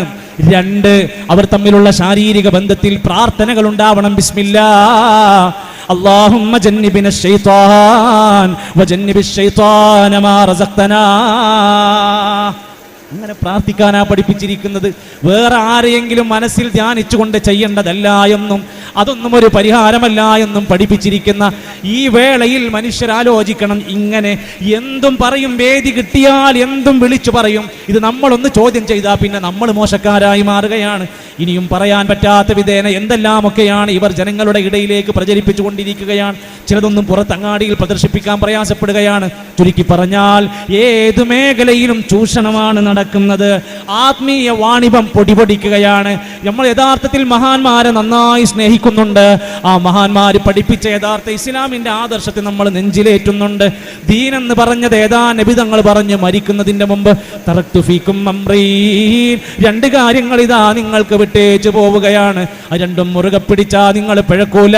കിതാബല്ലാഹി വ സുന്നത റസൂലിഹി, അല്ലാഹുവിന്റെ കിതാബ് നബിന്റെ സുന്നത്ത് മുറുകെ പിടിച്ചോളിയും. അതാണ് ദീന്. അതല്ലാതെ ആരെങ്കിലും ഒക്കെ പറഞ്ഞ് നടക്കുന്നത് കൊണ്ട് നടക്കാൻ നിൽക്കണ്ട. മാത്രല്ല, നമ്മളൊക്കെ ബദരീങ്ങളെ ഏറെ സ്നേഹിക്കുന്നവരാണ്. റമദാൻ 17 അന്ന് പോത്തിറച്ചിയും നെയ്ച്ചോറും ഇരട്ടി തിന്നിട്ട് കിടന്നുറങ്ങുന്നവരല്ല. നമ്മൾ അന്നും ബദരീങ്ങളെ സ്നേഹിക്കുന്നവരാണ്, എന്നും അതോർക്കുന്നവരാണ്. ആ മഹാന്മാര് പഠിപ്പിച്ച ആദർശത്തെ നെഞ്ചേറ്റുന്നവരാണ്. അള്ളാഹിനോട് മാത്രം പ്രാർത്ഥിക്കണം എന്ന് പഠിപ്പിച്ചവരാണ് അവർ അള്ളാഹിനോട് പ്രാർത്ഥിച്ചവരാണ്. ഇത് തസ്തഗീസൂന റബ്ബക്കും ഫസ്തജാബ ലക്കും. നിങ്ങൾ അള്ളാഹിനോട് ഇസ്തിഗാസ നടത്തിയപ്പോൾ അള്ളാഹ് നിങ്ങൾക്ക് ഉത്തരം നൽകിയിട്ടുണ്ട്.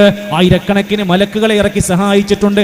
നിങ്ങൾ അള്ളാഹിനോട് ഇസ്തിഗാസ നടത്തിയപ്പോ ബദരീങ്ങൾ അള്ളാഹിനോട് പ്രാർത്ഥിച്ചത്. എന്നാൽ നമ്മുടെ നാട്ടിൽ ബദരീങ്ങൾ എന്തിനുള്ളതാ? കച്ചവടത്തിനാണ്. അതൊരു കച്ചവടമാണ്. അതിങ്ങനെ ബദരീങ്ങളെ കച്ചവടാക്കാം. എന്താ സാമ്പിൾ കാണിച്ചു തരാം. നമ്മൾ ആലോചിച്ചോട്ടെ, നമ്മൾ കണ്ടിട്ടില്ല, നമ്മൾ അവരെ കുറിച്ച് നേരിട്ട് അറിഞ്ഞിട്ടില്ല. നമ്മളിങ്ങനെ കിതാബെന്ന് ഉസ്താദുമാരൊക്കെ പറഞ്ഞെന്നറിവാ. ബദരീങ്ങൾ എന്ന് പറഞ്ഞപ്പോൾ ഉസ്താദ് ഇവിടുന്ന് ഒരു പാട്ട കൊടുക്കുന്നുണ്ടെന്ന് പറഞ്ഞപ്പോൾ അൽഹംദുലില്ലാന്ന് മനസ്സുകൊണ്ട് ചിന്തിച്ചവർ ആ സ്ഥാനത്തെ പാട്ടം പുതിയൊരു ഉൽമ് ആസൂത്രണം ചെയ്താലേ അതൊന്നും നമ്മളെടുത്ത് വലപ്പോവില്ല. പാട്ട ആൽക്കാലം അവിടെ കിടക്കട്ടെ എന്നൊക്കെ ആരും ചിന്തിച്ചതിന് നമ്മൾ ചിലപ്പോൾ അവിടെ കിടന്നു പോകും. അള്ളാഹു കാത്ത് രക്ഷിക്കട്ടെ. ആ മഹാന്മാർ ഈ സമയത്ത് ചെയ്ത ത്യാഗം എന്നെ കൊണ്ട് പറയാൻ കഴിയില്ല. അത്ര കണ്ണ് നനയിപ്പിക്കുന്ന ചരിത്രമാണ്. അതുകൊണ്ട് അവരുടെ പേരിൽ കൊല്ലത്തിൽ ഒരു ആണ്ട് നടത്തുമ്പം ഒരു 5000 ഉറുപ്പ്യ എടുത്തു വെക്കാൻ പറ്റിയിട്ടുണ്ടെങ്കിൽ നമ്മളത്ര വലിയ സൗഭാഗ്യവാന്മാർ. അവരെ മദ്ഹ് പാടി പറഞ്ഞവരുടെ പേരിൽ ഭക്ഷണം കൊടുത്തത് കഴിച്ച് ആത്മീയമായ സായുജ്യമടയാന്ന് പറഞ്ഞാൽ അൽഹംദുലില്ലാഹ് ഒരു പെട്ടി വെച്ചതുകൊണ്ട് വലിയ ഭാഗ്യമായി. ഞാൻ 22 കൊല്ലമായി ബദർ ഒരൊറ്റ ഞായറാഴ്ച ഒഴിഞ്ഞു പോകാതെ നടക്കുന്നു. എൻ്റെ പാട്ട വെച്ചിട്ട് നാടിൻ്റെ പല ഭാഗത്തുനിന്നും വരുന്ന ആളുകൾ എല്ലാ ദിവസവും വീട്ടിൽ നിന്ന് ഇറങ്ങുമ്പോൾ അതിൽ 5ഉം 10ഉം ഒക്കെ നിക്ഷേപിച്ചുകൊണ്ട് ഇറങ്ങുന്ന ആളുകൾ, അവരൊക്കെ എന്തെങ്കിലും വിഷയം ഉണ്ടെങ്കിൽ ബദരീങ്ങളെ വിളിച്ച് അവർ ദുആ ചെയ്തിട്ട് അനുഭവം പറയുന്ന എത്രയോ കഥകൾ. സദസ്സിൽ വരുന്നിട്ടല്ല ഉസ്താദേ, നമ്മളൊരു പാട്ടുണ്ട് വീട്ടിൽ, ആ പാട്ടയിലൊക്കെ എന്തെങ്കിലും ഒരു പൈസ ഇട്ടാൽ എന്തൊരു സമാധാനം. ആ വിഷയത്തിന് ഇറങ്ങിയതൊക്കെ രക്ഷപ്പെട്ടതും കുടുങ്ങിയതിൽ നിന്ന് സലാമത്തൊക്കെ ആയ കഥകൾ. അതിനാണ് നിങ്ങൾക്കൊരു പാട്ടെന്ന് ഇവിടെ എല്ലാ മാസവും അസ്മാവുൽ ബദർ മജ്ലിസ് നടക്കുന്നു. ആ വീട്ടിലൊരു പാട്ടുണ്ടെങ്കിൽ കൊല്ലത്തിൽ നിങ്ങൾ അറിയാതെ നിറയുന്നതാണ്. നമ്മളൊക്കെ ആണുങ്ങളെക്കാൾ കൂടുതൽ ആ പെട്ടിയെ ബഹുമാനിക്കാൻ പെണ്ണുങ്ങൾക്ക് കഴിയും. അതിങ്ങനെ അതിങ്ങനെ എന്ത് വിഷമമുണ്ടെങ്കിലും ആയിക്കോട്ടെ. അപ്പോ ഷെയ്ഖ് പറയണത് എന്താന്ന് ചോദിച്ചാൽ, ഒരു 5000 ഉറുപ്പ്യ കൊല്ലത്തിൽ ബദരീങ്ങളെ പേരിൽ അവിടെ കൊണ്ടേ കൊടുക്കണ്ട, ഇവിടെ ബല മജ്ലിസ് കിട്ടണം. പിന്നെ 313 പത്തിരി തിന്നിങ്ങോട്ട് കുഞ്ഞ് നടക്കണ്ടേ? 313 പത്തിരി ഏതോട്ടെ കൂടെ അതൊക്കെ പോണാവും. എന്നിട്ട് ഞങ്ങൾ ബദരീങ്ങളെ സ്നേഹിക്കാണ്, ഞങ്ങൾ സ്നേഹിക്കാണ്, ഭയങ്കര സ്നേഹമാണ്. ഒരു പെട്ടിയും പാട്ടിയും ബക്കറ്റും വെച്ച് നടക്കാണ്. അതിന് എല്ലാവരും കൊണ്ടുപോയി ഇട്ട് കൊടുക്കാണ്. അവിടെ ബദരീങ്ങൾ മരിച്ചത് ഇസ്ലാമിന്റെ ഇസ്സത്ത് ഉയർത്താനാണെങ്കിൽ അവനവന്റെ പോക്കറ്റും ബക്കറ്റും പാട്ടയും നിറക്കാൻ 5000ഉം 4000ഉം ചോദിച്ച് കൊല്ലത്തില് ആണ്ട് നടത്തി ആഘോഷിക്കുന്നവരെ ബദറിൽ പങ്കെടുത്ത ഒരാൾക്കും ഇപ്പം പ്രദായം അറിയില്ല. അവരിത്തരത്തിലുള്ള കെട്ടുകഥകൾ ഉണ്ടാക്കി പാടിപ്പറഞ്ഞ് നടക്കില്ല. അതിന്റെ പേരിൽ ബദരീങ്ങളുടെ ബർക്കത്ത് കിട്ടാൻ ഒരു അറവ് നടത്തുന്നവരല്ല. റമദാൻ വന്നാൽ പോലും ജനങ്ങളെ ചൂഷണം ചെയ്യാണ്. റമദാൻ 25 അന്ന് സ്വലാത്ത് വാർഷികം നമ്മുടെ മലപ്പുറത്ത് 2003 തുടങ്ങിയത്. നിർത്തൂല. ജനങ്ങളെല്ലാവരും മുഅ്മിനീങ്ങൾ പള്ളിയിലേക്ക് ഇഅ്തികാഫിന് പോകുമ്പോ പൈസ കിട്ടണമെങ്കിൽ അവിടേക്ക് വരണം. അതുകൊണ്ട് അവിടെ സ്വലാത്തുണ്ട്, മജ്ലിസ് ഉണ്ട്, തൗബയുണ്ടെന്ന് പറഞ്ഞ് ജനങ്ങളെ പാടത്തേക്ക് വിളിച്ച് ചൂഷണം ചെയ്യുന്നത് ഫ്രീ ആയിട്ടല്ല, ചാക്ക് കണക്കിന് പൈസ എടുത്തിട്ടാണ് ആ പിരിവ് അവസാനിക്കുന്നത്. എണ്ണം പിന്നെ പെരുന്നാൾ കഴിഞ്ഞാലേ എണ്ണം തീരുള്ളൂ. എന്റെ സുഹൃത്തുക്കളെ, ഇതാണ് അള്ളാഹിന്റെ ഖുർആൻ നമ്മളോട് ആണയിട്ട് ആവർത്തിച്ച് പറയുന്നത്. ഈ ചൂഷണം നമ്മൾ ശ്രദ്ധിക്കണം. ഈ ചൂഷണം നമ്മൾ നല്ലോണം ശ്രദ്ധിക്കണം. റബ്ബനാ, ഞങ്ങളുടെ റബ്ബേ, പരലോകത്ത് അവർ പറയാണ്, സാധാരണക്കാരായ ജനങ്ങൾ, ഇന്നാ തഅനാ സാദതനാ, ഞങ്ങളുടെ സയ്യിദന്മാരെ ഞങ്ങൾ അനുസരിച്ചു പോയി, വകുബറാഅനാ, ഞങ്ങളുടെ നേതാക്കന്മാരെ അനുസരിച്ചു പോയി, ഫദല്ലൂന സബീലാ, അവർ ഞങ്ങളെ നന്നായി വഴിപിഴപ്പിച്ചു. അവർ സത്യമാണ്, ഹക്കാണെന്ന് വിചാരിച്ചു കുറെ പൈസ കൊടുത്തു. അവർ പറയുമ്പോൾ സിയാറത്ത് ടൂറിന് പിന്നാലെ പോയി ഹദ്ദാദും റാത്തീബും പട്ടവും ചെല്ലുന്നതൊക്കെ കാണാതെ കാണാതെ പഠിച്ചു ചെല്ലാൻ തുടങ്ങി. 1000 തവണ ശൈഖിനെ വിളിക്കാൻ മടില്ലാതെ ഇരുന്നു കൊടുത്തു. എല്ലാം ചെയ്തു. അവർ ഞങ്ങളെ പിഴപ്പിക്കുകയായിരുന്നു. ഫഅദല്ലൂന സബീല, അവരാണ് ഞങ്ങളെ പിഴപ്പിച്ചത്. റബ്ബനാ, ഞങ്ങളുടെ റബ്ബേ, ആതിഹിം ലഅഫൈനി മിനൽ അദാബ്, ഈ പരലോക കോടതിയിൽ അവർക്ക് ഇരട്ടി ശിക്ഷ കൊടുക്കണേ. വൽഅൻഹും ലഅനൻ കബീറ, വലിയ ശാപം കൊടുക്കണേ. തിരിച്ചു കുത്തും. പക്ഷെ നമ്മളെ സമയം കഴിഞ്ഞു, നമുക്ക് നന്നാവുള്ള സമയം കഴിഞ്ഞു, തിരുത്താനുള്ള സമയം കഴിഞ്ഞു. സൂറത്തുൽ അഹ്സാബിന്റെ 67, 68 ആയത്തിലാണ് പഠിപ്പിക്കുന്നത്. ഇനി ഇസ്ലാമിലെ സുപ്രധാനമായ മറ്റൊരു സുന്നത്താണ് നേർച്ച. ആ നേർച്ച പുണ്യകർമ്മമാണ്. ഒരു മനുഷ്യന് ഇസ്ലാമിൽ നിശ്ചയിക്കപ്പെട്ടൊരു സുന്നത്തായ കാര്യം ഞാൻ നാളെ മുതൽ ചെയ്യാമെന്ന് തീരുമാനിച്ചാൽ അത് നേർച്ചയാണ്. അതൊരു നോമ്പാകാം, ഒരു സുന്നത്ത് നമസ്കാരമാകാം, ഒരു സ്വതക്കയാവാം, ഒരു ഭക്ഷണം കൊടുക്കലാവാം. അള്ളാന്റെ വജ്ഹ് ഉദ്ദേശിച്ചിട്ടല്ലാതെ ഒരു നേർച്ചയും ചെയ്യാൻ പാടില്ല. കാര്യം നടക്കാനുള്ളതല്ല, രോഗം മാറാനുള്ളതല്ല, കുട്ടികളെ കിട്ടാനല്ല. നേർച്ച ചെയ്യുന്നത് നമുക്ക് അള്ളാഹുവിന്റെ ഖുർബത്തിന് വേണ്ടിയിട്ടാണ്. എന്നാൽ അതൊന്നും പരിചയമില്ലാത്ത ദീന് വേറെ ചില നേർച്ചയുണ്ടാക്കുകയാണ്. കോഴിക്കോട് ഇടിയങ്ങരയിലൊക്കെ കേട്ടിട്ടില്ലേ അപ്പവാണിഭ നേർച്ച? എന്താ അപ്പവാണിഭം? ഓരോരുത്തർക്ക് എന്താണോ അസുഖം, ഏത് അവയവത്തിനാണോ അസുഖം, ആ അവയവം വെച്ചുകൊണ്ട് അതിന് അപ്പുണ്ടാക്കുക. ഇതാണ് നേർച്ച. നേർച്ചനെ കൊണ്ടുവന്ന കോലാണ് അവയവ നേർച്ച ഉണ്ടാക്കുക. ഞാൻ അതിന്റെ കോലൊന്ന് അത് നമുക്ക് അറിയില്ലല്ലോ, ചെയ്യണോല് പറഞ്ഞു എങ്ങനെയാണ് ചെയ്യേണ്ടത്. അപ്പവാണിഭോ വാണിവാണല്ലോ, അപ്പക്കച്ചവടം. അതായത് ഈ അപ്പ ആൾ കൊടുക്കുന്ന അപ്പം എന്ത് രോഗത്തിന് നേർച്ചാക്കിയാലും അത് ഫലമാണ്. ഈ ശരീരത്തിന് ഇതൊക്കെ ഉണ്ടായില്ലേ, പിന്നെ എന്താണ് കരുമ്പാറ്, കെടുമ്പ് എന്നറിയില്ലോ.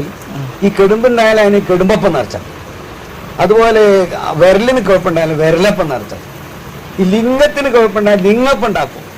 ഈ ലിംഗത്തിന് കുഴപ്പമുണ്ടായാൽ മതി മതി എന്തുണ്ടാക്കും, ഏത് കോലത്തിലും അപ്പുണ്ടാക്കും. എന്നിട്ട് എന്താ പണി? അത് നേർച്ചക്ക്. എന്തിനാണ്? ഓരോരോ അവയവങ്ങളുടെ കേടുമാറ്റാൻ ഇവർ നിശ്ചയിച്ചതാണ് അപ്പവാണിഭ നേർച്ചകൾ. ഒന്ന് പഠിപ്പിച്ചില്ല. ഇതിനൊക്കെ എത്ര പഴക്കമുണ്ട്? ഇതാരാണ് തുടങ്ങിയത്? ഇതൊക്കെ ഇസ്ലാമിലുള്ള നേർച്ചയാണോ? ഈ നേർച്ചയ്ക്ക് ഇസ്ലാമിന്റെ ഏതെങ്കിലും അടിത്തറകൾക്ക് നമുക്ക് വല്ല പിൻബലുണ്ടോ? അങ്ങോട്ട് ജനങ്ങളുടെ മുമ്പിലേക്ക് കോരി ഇട്ട് കൊടുക്കുകയാണ്. ജനങ്ങളെ അങ്ങേയറ്റത്തെ നാശത്തിലേക്ക് കൊണ്ടുപോവുകയാണ്. എന്തിനേറെ പാവപ്പെട്ട മനുഷ്യരെ കൊണ്ട് കരയിപ്പിച്ച് കണ്ണീരണിയിപ്പിച്ചിട്ട് സാധുക്കളായ മനുഷ്യരെ കൊണ്ട് അള്ളാഹുവിൻ്റെ റസൂലിനോട് പ്രാർത്ഥിപ്പിക്കുന്ന, അവരുടെ കണ്ണീര് പോലും ചൂഷണം ചെയ്യുന്ന പുരോഹിതന്മാരെ നിങ്ങൾ കാണുക. ആ സദസ്സിലും ആ വേദിയിലും ആരൊക്കെ ഇരിക്കുന്നുണ്ട് നിങ്ങൾ ശ്രദ്ധിച്ചൊന്ന് നോക്കുകയും ചെയ്യുക. അടുത്ത ക്ലിപ്പ് ഒന്ന് ശ്രദ്ധിക്കുക. ഞങ്ങൾക്ക് വാഗ്ദാനം ചെയ്ത വിജയം ഞങ്ങൾക്ക് നൽകണേ യാ റസൂൽ. ഈ അക്രമത്തിന്, ഈ ക്രൂരതക്ക് അങ്ങ് ഞങ്ങളോട് പൊറുക്കണേ യാ റസൂലല്ലാഹ്. ഹൃദയം പിടക്കുന്നു യാ റസൂലല്ലാഹ്.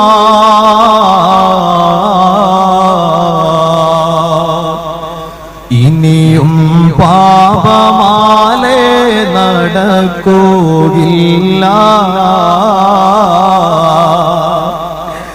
ഇവനൊരു തൗബയുണ്ടോ യാ റസൂലല്ലാഹ്.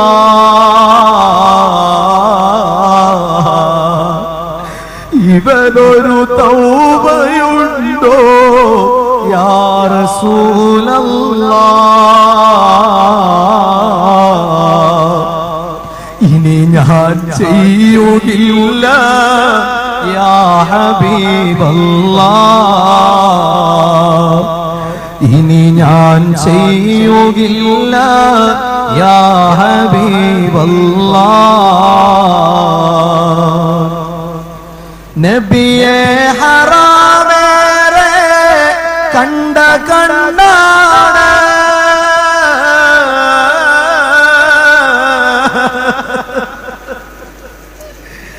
നബിയെ ഹറാമേറെ കണ്ട കണ്ണാണ്. എത്ര ഹറാമുകൾ ഈ കണ്ണുകളെ കൊണ്ട് നമ്മൾ കണ്ടു. ഓരോ രാത്രിയും സാധുക്കളായ മനുഷ്യന്മാര് സങ്കടം വന്നിട്ട് നബിയേ പൊറുക്കണേ, പാപികളാണ് നബിയേ, തൗബ തരണം നബിയേ, കരഞ്ഞ് ഈറനണിഞ്ഞ് ആ സദസ്സ് ഇങ്ങനെ നടക്കുമ്പോ നൗഷാദ് വാക്യമുണ്ട്, പുറത്ത് ഹുദവിണ്ട്. ഒരു മനുഷ്യൻ പറഞ്ഞു കൊടുക്കണം അല്ലാഹുവിന്റെ റസൂലിനോടല്ല, ഇത് പറയേണ്ടത് നബിനോടല്ല. മക്കയിൽ നിന്ന് എല്ലാ ഉപദ്രവങ്ങളും ഏറ്റുവാങ്ങിയത് എന്തിന്റെ പേരിലായിരുന്നു? അള്ളാഹു വല്ലാത്തവരോട് ഞങ്ങൾ പ്രാർത്ഥിക്കൂല എന്ന് പ്രഖ്യാപിച്ചതിന്റെ പേരിൽ. മദീനയിലേക്ക് ഹിജ്റ പോയത് എന്തിന്റെ പേരിലായിരുന്നു? ആ നാട്ടിൽ നിന്ന് പുറത്താക്കിയതിന്റെ പേരിൽ. നബി സല്ലല്ലാഹു അലൈഹി വസല്ലമയോട് ഖുർആൻ പറയുന്നുണ്ട്, നബിയെ നിങ്ങൾ പ്രഖ്യാപിക്കണം, കുല്ലിന്നമാ അദ്ഉ റബ്ബി, ഞാൻ എൻ്റെ റബ്ബിനോട് മാത്രമേ പ്രാർത്ഥിക്കുകയുള്ളൂ, വലാ ഉശ്രികു ബിഹി അഹദാ, ഞാൻ ഒരിക്കലും അല്ലാഹുവിൽ പങ്കു ചേർക്കൂല, വ അന്നൽ മസാജിദ ലില്ലാഹ്, പള്ളികൾ അല്ലാഹുക്കുള്ളതാണ്, ഫലാ തദ്ഉ മഅല്ലാഹി അഹദാ, ഒരാളോടും അല്ലാഹുവിന്റെ കൂടെ നിങ്ങൾ വിളിച്ചു പ്രാർത്ഥിക്കരുത്. അല്ലാഹുവിനോട് പ്രാർത്ഥിക്കണമെന്നാ നബി പോലും പഠിപ്പിക്കുന്നത്. ആ നബി മരിച്ചതിന് ശേഷം തന്റെ പാപം പൊറുക്കാൻ, തെറ്റ് പൊറുക്കാൻ നബിനോട് പറയുന്ന സങ്കടം പറയാണ്, വമൻ യഗ്ഫിറു ദുനൂബ ഇല്ലല്ലാഹ്, അല്ലാഹുവല്ലാതെ ആരുണ്ട് നിങ്ങളുടെ പാപം പൊറുക്കാൻ? നബിതങ്ങൾ പോലും, പാപം ചെയ്യാത്ത നബിതങ്ങൾ പോലും, സ്വർഗത്തിലേക്ക് ആദ്യമായി കാലെടുത്ത് വെക്കുന്ന ഹബീബായ നബിതങ്ങൾ പോലും, ഇന്നി അതൂബു ഫിൽ യൗമി മിഅത മറ, ഞാൻ അല്ലാഹുവിലേക്ക് 100 തവണ തൗബ ചെയ്ത് മടങ്ങുന്നവനാണ്. നമ്മൾ കാലം കഴിഞ്ഞപ്പോൾ ഈ സാധുക്കളായ ജനങ്ങളെ കൊണ്ട് പാട്ടിലൂടെയും പദ്യങ്ങളിലൂടെയും ഗദ്യങ്ങളിലൂടെയും ഒക്കെ കരയിപ്പിക്കണത് എന്ത് പറഞ്ഞിട്ടാ? നബിയേ പൊറുക്കണം, നബിയേ ഞങ്ങൾക്ക് തൗബ വേണം, നബിയേ ഞങ്ങൾ ഇനി ചെയ്യൂല. ഇതല്ല പറയേണ്ടത്, അള്ളാഹുവിലേക്കാണ് തൗബയും ഇസ്തിഗ്ഫാറും കൊടുക്കേണ്ടത്. ഇങ്ങനെ കിട്ടുന്ന അവസരങ്ങളെല്ലാം ചൂഷണം ചെയ്യപ്പെടുകയാണ്. നാട്ടിലെ എന്ത് സാധനം കിട്ടിയാലും അവസാനം ദുആ മജ്ലിസുകളുണ്ട്, ദിക്ർ മജ്ലിസുകളുണ്ട്, അവസാനം സദസ്സ് പിരിയാൻ സമയത്ത് ചില കച്ചവട താല്പര്യങ്ങൾ അവിടെയും കാണാൻ സാധിക്കും. കോട്ടക്കൽ ആര്യവൈദ്യശാലയിൽ ചോദിച്ചാൽ, ചങ്ങമ്പള്ളിയിൽ ചോദിച്ചാൽ, നമ്മൾ അങ്ങാടിയിലൊക്കെ ഉണ്ടല്ലോ, ഒരു ദശമൂലാരിഷ്ടാരത്തിന്റെ വില എന്താ? ഒരു ദശമൂലരിഷ്ടത്തിന്റെ ഒരു കുപ്പിക്ക് മാക്സിമം വില 200-250 കൂട്ടിക്കോ. നിങ്ങൾ പുൽപ്പറ്റ അങ്ങാടിയിൽ മാക്സിമം 500 കൂട്ടിക്കോ. എന്നാൽ ഇത് മജ്ലിസിൽ അങ്ങ് കൊണ്ടുപോയി തങ്ങളൊന്നങ്ങ് തൊട്ട് തങ്ങളൊന്നങ്ങോട്ട് ഊതിയാൽ ഇതിന്റെ വില അങ്ങ് മാറാൻ പോവുകയാണ്. പിന്നെ വിൽക്കുന്നത് 500-നാവൂല. സാമ്പിൾ 1 ദശമൂലാരിഷ്ടം കണ്ടോളിയും. ആ വയനാട് അങ്ങ് പറഞ്ഞോട്ടെ, നല്ലൊരു സംഖ്യ വാങ്ങിക്കോട്ടെ വേഗം. അള്ളാഹു ശുഭാക്കട്ടെ, അള്ളാഹു ആഫിയത്താക്കട്ടെ. നാടൻ വിഭവമാണെന്ന് തോന്നല്ലേ, ആയുർവേദമല്ലേ? ദശമൂലാരിഷ്ടം ഈ സദസ്സിൻ്റെ ഒരു ബർക്കത്തിന് തങ്ങളുപ്പാപ്പയുടെ ഊത്ത് കിട്ടിയ ദശമൂലാരിഷ്ടത്തിന് ഒന്നുകൂടി ഊർജം കിട്ടും. അതുകൊണ്ട് നല്ലൊരു സംഭാവന പറഞ്ഞാൽ അതൊരാക്കി തരാം ഇൻഷാ അല്ലാഹ്. ബിസ്മില്ലാ, പറഞ്ഞോളി, വിളിച്ചോളി. 1000 റുപ്യ ആരാ പറഞ്ഞേ? പാപ്പു സക്കാഫി 1000 പറഞ്ഞു. 1500 നമ്മളെ ഉമറാക്കളിൽ പ്രധാനിയാണ്, അള്ളാഹു ബർക്കത്ത് ചെയ്യട്ടെ. 1500, 4444 രൂപ വരെ പറയാം. ബിസ്മില്ലാ, തങ്ങൾ പാപ്പൻ്റെ കയ്യിൽ നിന്ന് അങ്ങോട്ട് വാങ്ങാം. ഏത് രോഗം ഉണ്ടെങ്കിലും അള്ളാഹു അവർക്ക് ഇതിൽ ശിഫ കൊടുക്കട്ടെ. ബിസ്മില്ലാ. എന്താ വേണ്ടത്? ഏത് രോഗം ഈ ദശമൂലാരിഷ്ടം കൊണ്ട് ശിഫയാക്കി കൊടുക്കട്ടെ. ഒരു 4444 ഉറുപ്പിക കൊടുക്കി. തങ്ങൾ ഊതിയതല്ലേ?